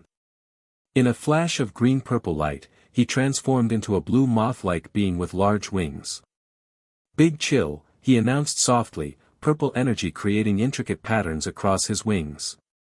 Intangibility will let me scout ahead without disturbing anything. Plus, I can turn invisible. Perfect, Gojo approved. Reconnaissance only. Don't engage if you spot anything. Big Chill nodded, then turned invisible, his form becoming transparent before vanishing completely. Only a faint shimmer in the air indicated his movement as he phased through the shrine's outer wall. Inside, the building was a single room with a small altar at the far end. Ancient offerings, mostly carved wooden fish and boats, lined the walls, covered in dust and cobwebs. The air was thick with the smell of salt and decay. Big Chill moved silently toward the altar, his senses enhanced by both his alien physiology and the cursed energy flowing through his form. He could detect something unusual, a current of power flowing beneath the floorboards, pulsing in rhythm with the dormant rift. The altar itself was simple, a stone pedestal supporting a wooden box. The box was intricately carved with images of waves and sea creatures, but one figure appeared repeatedly, a humanoid shape with tentacles for arms and a head too large for its body. Interesting choice of decoration, Big Chill thought, moving closer to examine it. As he neared the altar, the wooden box suddenly rattled, as if something inside had moved in response to his presence. Big Chill froze, maintaining his invisibility. After a moment of stillness, he cautiously reached toward the box, intending to phase his hand through to see the contents without opening it. The moment his hand came close, the box burst open on its own. Inside was a single object, a small figurine carved from black stone, depicting the same tentacled humanoid shown on the box. As Big Chill watched, the figurine's eyes began to glow with purple light. "Found you," a voice said from directly behind him. Big Chill whirled around to find himself face to face with a figure he recognized from the warehouse, the humanoid with shifting skin and glowing purple eyes that the Shadow Curse had reported to. "Void Walker's servant," Big Chill hissed, dropping his invisibility as he backed away. The figure smiled, revealing too many teeth arranged in too perfect symmetry. "I prefer the title, Herald, but servant will do. And you are the vessel, the one who carries the key to all worlds." "If you mean the Omnitrix, you're not getting it," Big Chill declared, spreading his wings defensively. The Herald's smile widened impossibly. "But you've already given us so much. Your new transformation, Riftwalker, is it? A magnificent adaptation. The Master is most pleased with your progress." Big Chill felt a chill that had nothing to do with his ice powers. "You wanted the Omnitrix to create that form." "Of course. The Master cannot fully enter any world without a properly prepared vessel. Your device's adaptive capabilities make you the perfect candidate, able to withstand the transformation, to channel the Master's essence across dimensional barriers. So the rifts, the curses, the attacks, all of it was to force the Omnitrix to evolve." The Herald nodded. "A crucible requires heat to transform base metals into gold. You required pressure. And you've responded beautifully." Big Chill's hands clenched into fists, frost forming around them. "I'm not going to be anyone's vessel." "It's already begun," the Herald gestured to the figurine, which was now floating above the altar, pulsing with energy. "The idol of Watsuki, one of 7 keys that will fully awaken the dormant rift. We've collected 3 already. Soon, the Master will have direct access to this world, and through you, to all worlds." Big Chill had heard enough. He exhaled sharply, sending a freezing mist toward the Herald. The figure didn't move, allowing the ice to encase him completely. For a moment, Big Chill thought it had been too easy, then the ice began to crack, purple light shining through the fissures. The herald burst free, completely unharmed. "Did you think I would confront you alone, vessel?" the herald asked, amused. "I've had centuries to prepare this world for the master's arrival." The floorboards around the altar suddenly splintered as multiple cursed spirits erupted from beneath the shrine, twisted, amphibious things with too many limbs and gaping mouths. They surrounded Big Chill, blocking his path to both the exit and the floating idol. "Your friends cannot help you," the herald continued. "They're currently engaged with similar welcoming parties outside." As if to confirm his words, the sounds of battle became audible from outside the shrine, Nobara's hammer striking, Megumi's Shikigami growling, Itadori's fists connecting with cursed flesh. Big Chill assessed his options quickly. The herald was clearly powerful, the amphibious curses were numerous, and the idol was activating the dormant rift. He could feel the dimensional fabric thinning as the figurine's glow intensified. Decision made, he touched the Omnitrix symbol on his chest, triggering another transformation. In a flash of green-purple light, he became a hulking figure composed of shifting, magma-like rocks with flames erupting from cracks in his surface. "Heat blast!" the fiery alien announced, purple flames dancing across his form. "Let's turn up the heat." He immediately unleashed a massive wave of fire that engulfed the amphibious curses, driving them back with screams of pain. Unlike normal flames, the purple-tinged fire seemed to burn cursed energy itself, causing the spirits to dissolve more quickly than they could regenerate. The herald watched impassively as his minions were incinerated. Impressive adaptation.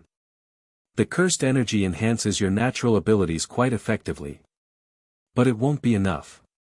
He raised a hand, and the shrine trembled.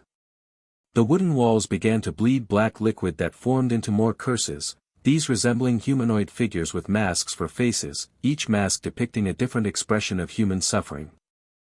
"Meet the grief collectors," the herald introduced them as they surrounded Heat Blast. "They feed on pain and loss. This shrine has witnessed centuries of both, fishermen lost at sea, families destroyed by tsunami, communities erased by progress. Their power is substantial." Heat Blast didn't waste time on banter. He slammed his fists into the floor, channeling his fire into the wood.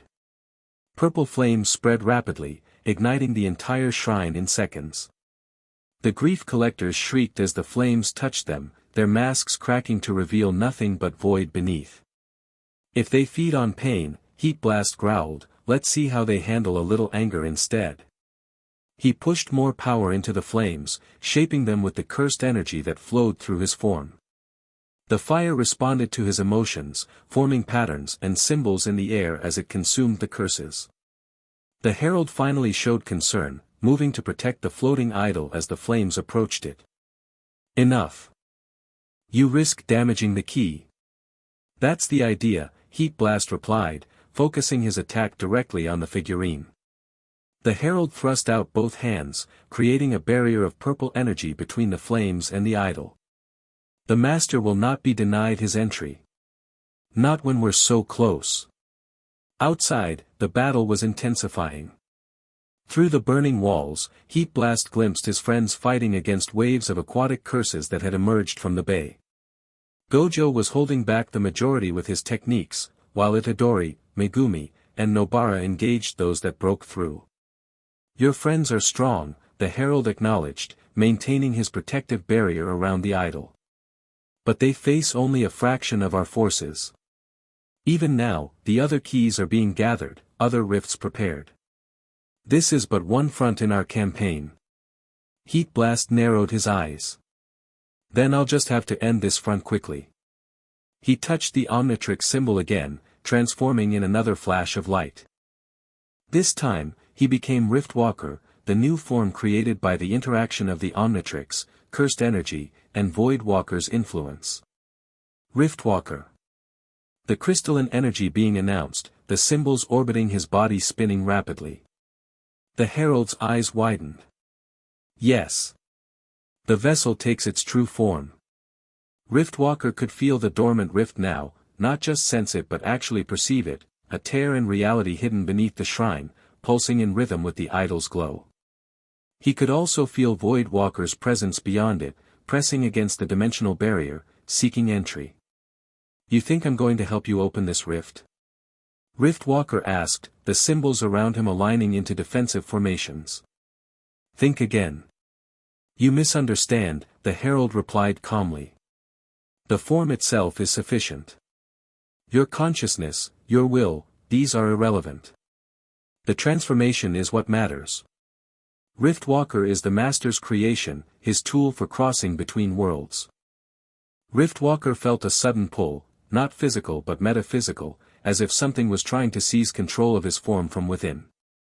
The orbiting symbols began to spin faster, aligning into new patterns without his direction. "What's happening?" he demanded, fighting for control. The herald watched with satisfaction. "The Master's influence flows through that form. It belongs to him more than it does to you. He is simply reclaiming his property." Inside his mind, Rift Walker heard a familiar voice, the same multi-layered whisper from the rift, from the curses, but now it came from within his own thoughts. "Vessel mine. Form mine. Convergence begins." With horror, Rift Walker realized the truth. This transformation hadn't been an adaptation by the Omnitrix, it had been Void Walker's plan all along. A Trojan horse, planted within the Watch, designed to give the entity direct access to Ben's consciousness once activated. Fighting against the internal assault, Rift Walker reached for the Omnitrix symbol on his chest, intending to transform back to human form. But his arm moved sluggishly, as if fighting through molasses. Resistance futile. "You opened the door. I enter now." "No." Rift Walker shouted, both aloud and within his mind. "This is my body, my watch." With tremendous effort, he managed to touch the Omnitrix symbol, triggering another transformation. Green-purple light flashed, and he became a massive, plant-like alien with a flame-patterned head. "Swampfire," he gasped, momentarily free of Void Walker's direct influence. The herald hissed in frustration. "Impressive will. But delaying the inevitable." Swampfire didn't respond. Instead, he thrust both hands toward the floating idol, channeling a stream of purple-tinged flames directly at it. This time, with the herald distracted by the failed possession attempt, the attack connected. The idol screeched, an impossible sound from an inanimate object, as the cursed flames engulfed it. Cracks appeared across its surface, purple light spilling out from within. "No." The herald lunged forward, trying to save the figurine, but it was too late. The idol shattered, exploding into fragments of black stone that dissolved into smoke. The effect was immediate.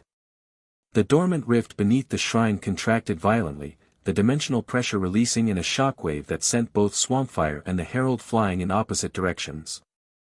Swampfire crashed through the burning wall of the shrine, landing outside near his friends. The battle had paused momentarily as both Jujutsu sorcerers and curses were affected by the shockwave. "Ben." Itadori helped him up. "What happened in there?" "The idol, it was amplifying the rift," Swampfire explained quickly. "And Rift Walker, the new transformation, it's compromised. Void Walker tried to possess me through it." Gojo frowned. "Then we can't use that form again. Too dangerous." The remains of the shrine suddenly exploded outward as the herald emerged, his human disguise partially shattered to reveal glimpses of his true form, a writhing mass of tentacles and eyes contained within a roughly humanoid shell. "You've ruined years of preparation," the herald raged, his voice distorting into multiple overlapping tones. The Watsuki key was the linchpin of this sight. "Good to know," Nobara quipped, readying her hammer. "One down, how many more to go?" The herald's form stabilized somewhat, his fury contained but still evident. "This is merely a setback. There are other keys, other rifts. And now we know the vessel's weakness, his attachment to his precious humanity, his resistance to the Master's gift." "Gift?" Swampfire scoffed. "You mean possession and the destruction of multiple realities? Hard pass. You cannot stop what has already begun," the herald declared. The Master's mark is upon you, vessel. The Omnitrix has been touched by his power. Every transformation you take brings the convergence closer, whether you will it or not. With those ominous words, the herald's body began to dissolve into purple mist. We will meet again, Ben Tennyson. When the final key is in place. When the Master calls you to fulfill your destiny. Before anyone could stop him, he had completely dissipated, leaving only the lingering scent of ozone and seawater. The remaining curses, without the herald to direct them, either fled or attacked mindlessly, quickly dispatched by the team of Jujutsu sorcerers. Swampfire transformed back into Ben, the exertion of multiple transformations and fighting against Void Walker's influence leaving him drained. He sat heavily on a nearby rock, examining the Omnitrix. The purple energy in its glow seemed more integrated than ever, no longer fluctuating but steady and consistent. So Rift Walker is a trap, Megumi summarized. A form Void Walker can potentially control. Not just potentially, Ben corrected. He was seconds away from taking over completely. If I hadn't managed to transform. Then we need to ensure you don't use that form again, Gojo stated. Can you lock it out of the Omnitrix somehow? Ben shook his head. I don't have that kind of control over the watch. Once a transformation is unlocked, it stays in the rotation. But at least now I know what happens if I use it. What worries me more is what the herald said at the end, Itadori pointed out. About every transformation bringing the convergence closer, regardless of your intentions. He could have been bluffing, Nobara suggested. Trying to make Ben afraid to use the Omnitrix at all. Maybe, Ben agreed, though he didn't sound convinced. Or maybe the cursed energy integration has changed the watch more fundamentally than we realized. Gojo surveyed the smoldering ruins of the shrine. What matters now is identifying these keys the herald mentioned. He said they've already collected 3, and this would have been the 4th. 7 in total, Ben added. And each one activates a dormant rift. We need research, Megumi decided. Historical records of cursed objects, particularly anything associated with dimensional boundaries or otherworldly entities. I know just who to ask, Gojo said. There's a Jujutsu sorcerer who specializes in cursed artifacts, Kamo Noritoshi. He's currently in Kyoto, but I can arrange a meeting. In the meantime, Nobara added, we should check the other dormant rift locations Ben sensed. Even without these keys, they might provide clues about Void Walker's overall plan. As they headed back toward the van, Ben fell into step beside Itadori. Hey, can I ask you something? Sure. When Sukuna tries to take control, how do you fight it? How do you keep him from overwhelming you? Itadori's expression turned serious. It's about boundaries, mental walls I've built through meditation and training.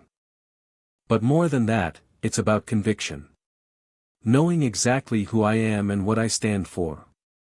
Sukuna can't take what I won't surrender. Ben nodded thoughtfully. When Void Walker was in my head, trying to take over Rift Walker, it wasn't just fighting against me. It was like he was trying to convince me to give in, to accept that the form belonged to him more than to me. That's how they operate, Itadori confirmed. Curses, spirits, entities like Void Walker, they don't just want your body or your power. They want your consent, your surrender. It makes the possession more complete. But why? If they're strong enough to take control anyway?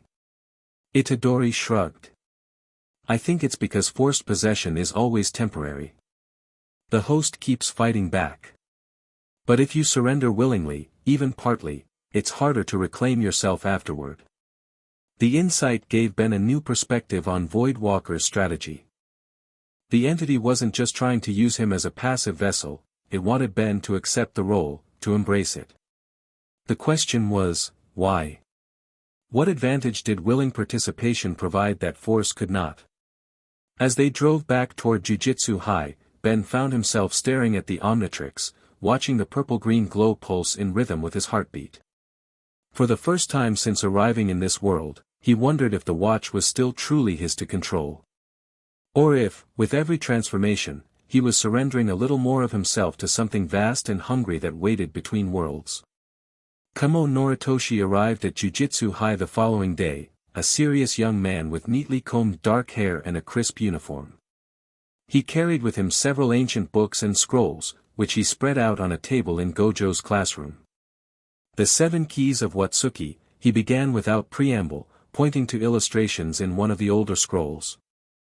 Cursed objects created during the Heian period by a cult that worshipped an entity they called the Devourer between worlds.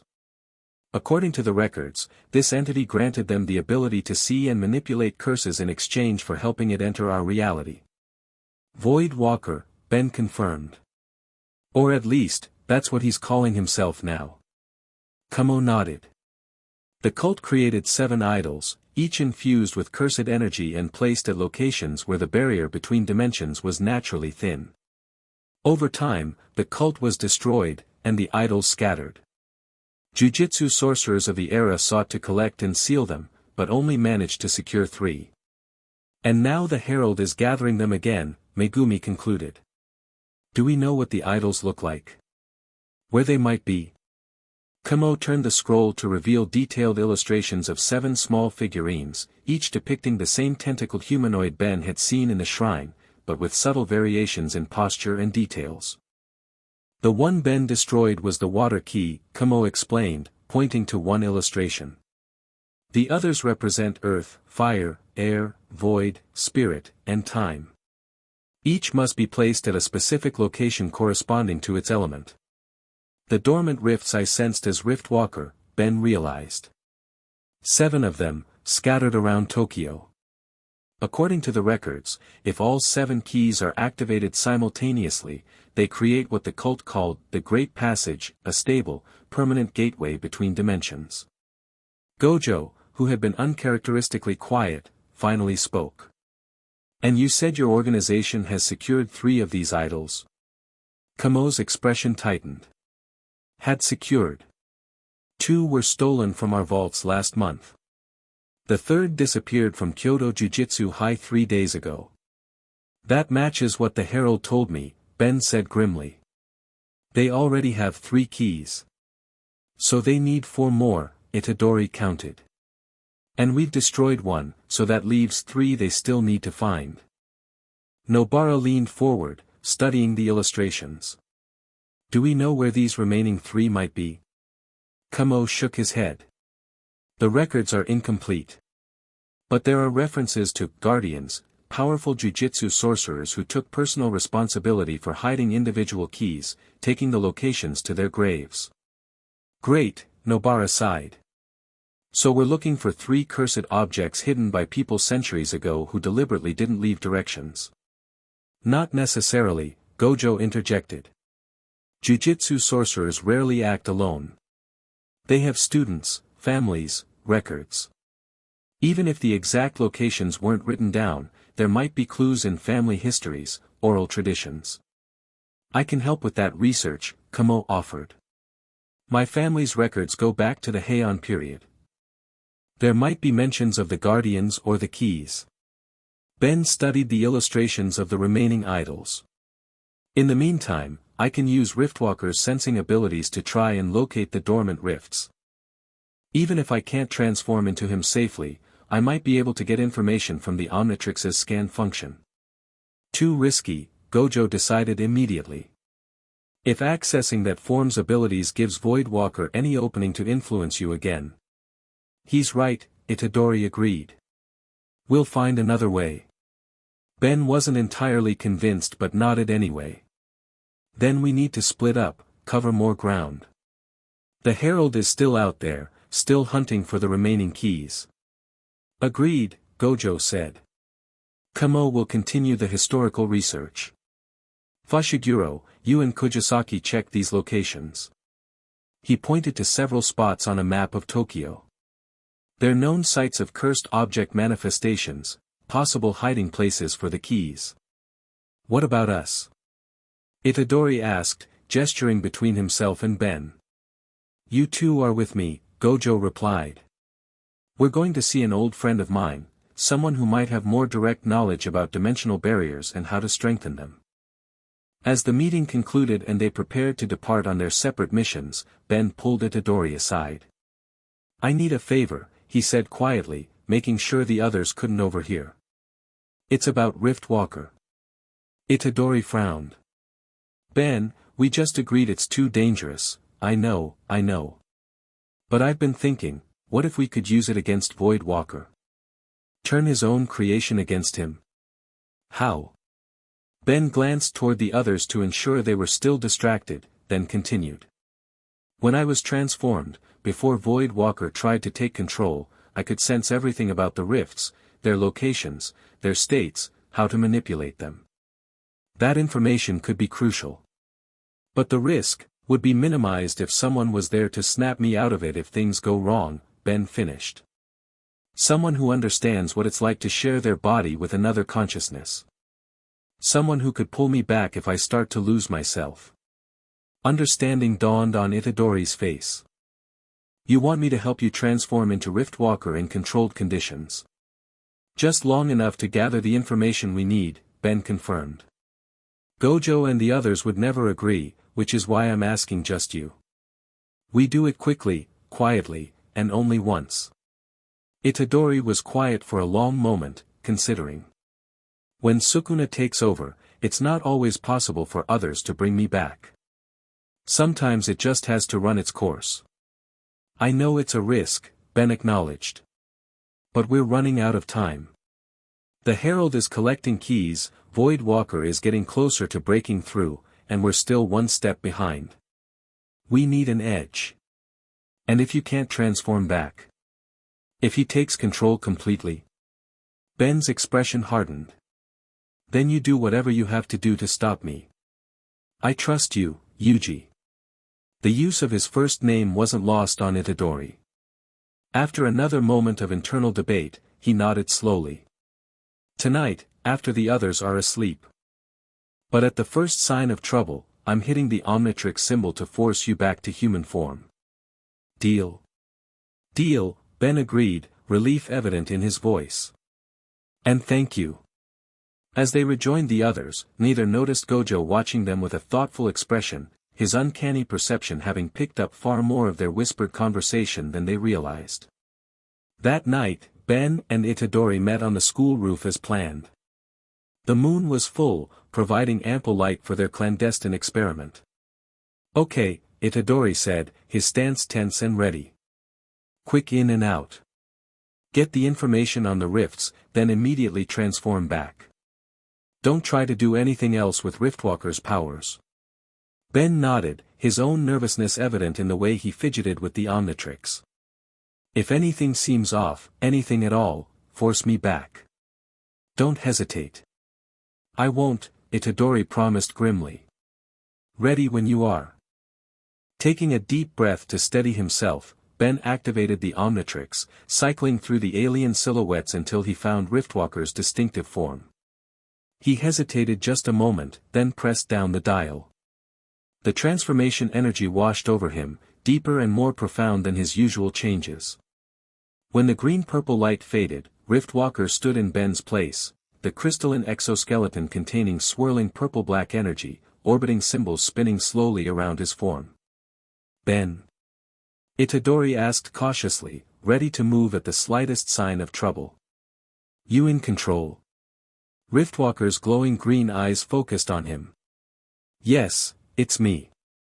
But I can feel pressure. Like something pushing at the edges of my mind." "Fight it," Itadori encouraged. "Focus on why we're doing this. The information we need." Riftwalker nodded and raised his hands, the symbols around him realigning into patterns that resembled a map. "I can sense them, all 7 rift locations. The one we neutralized at the base shrine is dormant again without the key, but the others. What about them?" Itadori prompted when Riftwalker paused. 3 are active, partially opened. Those must be where the Herald has placed the keys they've already collected. The remaining 3 are still dormant, but I can sense fluctuations. Like something's disturbing them. The herald searching for the remaining keys, Itadori guessed. Probably, Riftwalker agreed. His voice suddenly took on a strange, echoing quality. The active rifts are at Meiji Shrine, Tokyo Tower, and beneath the Imperial Palace. Itadori tensed at the voice change. Ben. You still with me? Riftwalker shook his head slightly, as if clearing it. Yes, sorry. The pressure's getting stronger. The dormant rifts are at Mount Takao, Ueno Park, and, somewhere underground. Deep. Old. I can't pinpoint it exactly. That's enough, Itadori decided, stepping closer. Transform back now. Wait, Riftwalker raised a hand. There's more. I can sense Void Walker himself, his consciousness pressing against the active rifts, testing them. He's growing stronger with each key the herald places. The symbols orbiting Riftwalker began to spin faster, and his voice distorted further. And there's something else, something about the final key. The time key. It's different from the others. Different how? Itadori asked, though he was now close enough to touch the Omnitrix symbol on Riftwalker's chest if needed. It doesn't just open a rift. It synchronizes them. Aligns all realities at a single point of convergence. That's what Void Walker truly wants, not just entry to this world, but the collapse of all barriers between all worlds simultaneously. Riftwalker suddenly clutched at his head, the orbiting symbols spinning wildly now. He's coming. He senses me using this form. That's it, Itadori declared, reaching for the Omnitrix symbol. We're done. Before he could touch it, Riftwalker's hand shot out, grabbing Itadori's wrist with surprising strength. When he spoke again, his voice was a layered chorus of tones, none of them Ben's. The vessel serves willingly or unwillingly. The convergence approaches. Ben. Itadori shouted, struggling against the grip. Fight it. This isn't you. For a moment, Riftwalker's eyes flickered, showing uncertainty. Itadori took advantage of the hesitation to break free and slam his palm against the Omnitrix symbol on Riftwalker's chest. Green-purple light flashed, and Ben returned to human form, collapsing to his knees, gasping. That was too close. Itadori knelt beside him. You okay? Yeah, Ben managed, though he was clearly shaken. But he's getting stronger. The connection between Riftwalker and Void Walker, it's more direct than I realized. He almost had me that time. At least we got the information we needed, Itadori said, helping Ben to his feet. Now we know where to focus our efforts. Ben nodded, but his expression remained troubled. There's something else. Something I didn't get to tell you before you triggered the transformation back. When Void Walker was pushing into my mind, I caught glimpses of his true intentions. Which are? He doesn't just want to enter our world, or even merge realities. He wants to consume them. Each world he accesses becomes fuel. Energy he absorbs to grow more powerful, to reach more worlds. Like a parasite, Itadori realized. Moving from host to host, draining each one. Exactly. And the Omnitrix is the perfect tool for his purposes because it already contains DNA from across the universe, connections to thousands of species, thousands of worlds. Their conversation was interrupted by slow, deliberate clapping. Both teens spun around to find Gojo standing by the rooftop access door, his expression unreadable behind his sunglasses. An informative experiment, he commented casually. Though perhaps next time you might consider including your teacher in potentially catastrophic interdimensional research. Gojo-sensei, Itadori began, we can explain, no need, Gojo waved him off. I understand the reasoning. Information is critical, risks were calculated. I'm not angry, just disappointed you didn't trust me enough to include me in the plan. It was my idea, Ben said quickly. I convinced Itadori to help. If anyone's to blame, assigning blame isn't productive, Gojo interrupted. What matters is what we do with the information you've obtained. He approached them, his usual carefree demeanor replaced by focused intensity. 3 active rifts, 3 dormant ones. The Herald has half the keys, and is searching for the rest. And Void Walker's ultimate goal is consumption of realities rather than mere travel between them. That about sums it up, Ben confirmed. Plus, the time key is especially important to their plan, it synchronizes the rifts somehow. Gojo nodded thoughtfully. Then our strategy is clear. We protect the remaining dormant rifts, recover the keys already placed if possible, and most importantly, prevent the Herald from obtaining the time key at all costs. But we don't know where it is, Itadori pointed out. Not yet, Gojo agreed. But with what we know now about the active rift locations, we can cross-reference with Kamo's historical research. Patterns may emerge. He turned to Ben. I understand why you risked using Riftwalker again. The information was valuable. But the danger increases with each transformation. Void Walker's influence grows stronger every time. I know, Ben acknowledged. That's why I had Itadori ready to pull me out of it. A good precaution, Gojo conceded. But not enough for next time. Next time? Both teams asked simultaneously. Gojo's smile returned, though there was steel behind it. Of course. Now that we know the rift locations, we need someone who can manipulate them, close them or at least weaken them.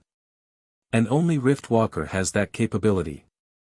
But Void Walker, Ben began to protest. We'll continue attempting to possess you regardless, Gojo finished for him.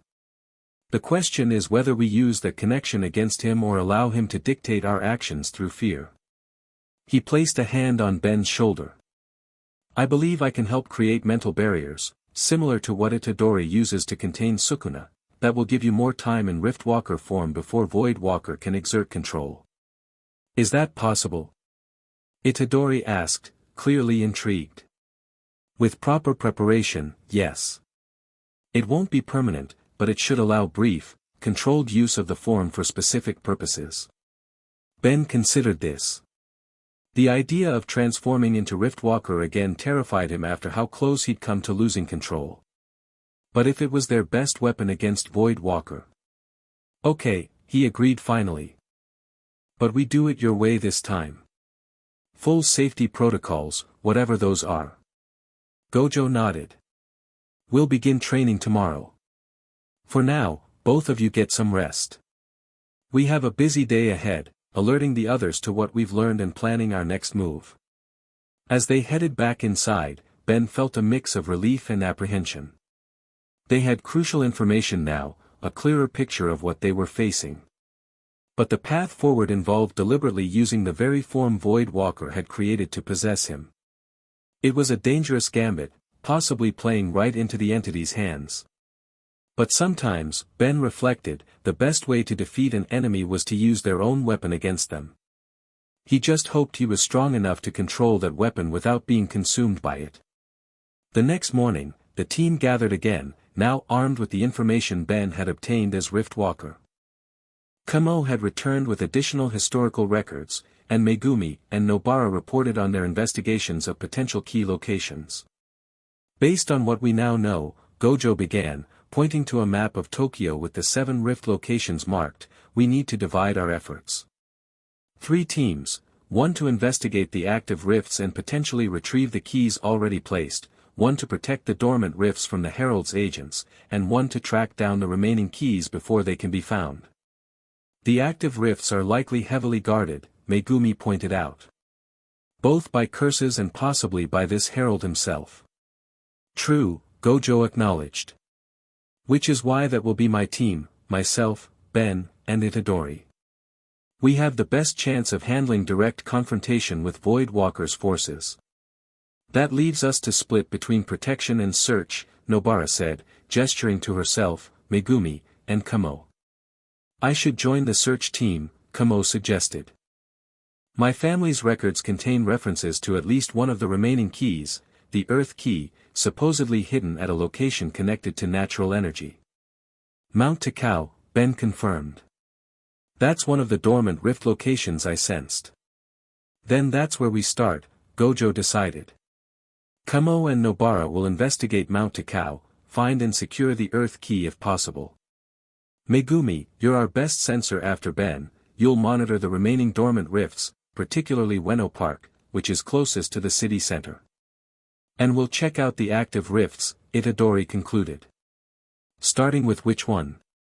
Tokyo Tower, Gojo said after a moment's consideration. It's the most public location, which means the Herald's activities there must be disguised somehow.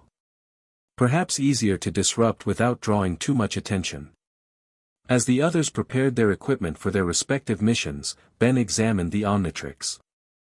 The purple energy in its glow seemed to pulse more strongly now, as if responding to their plans. If we find one of the active keys, I'll need to use Riftwalker to properly neutralize it, he said quietly to Gojo. But after last night, we'll manage the risk, Gojo assured him. I've prepared some techniques that should help you maintain control longer.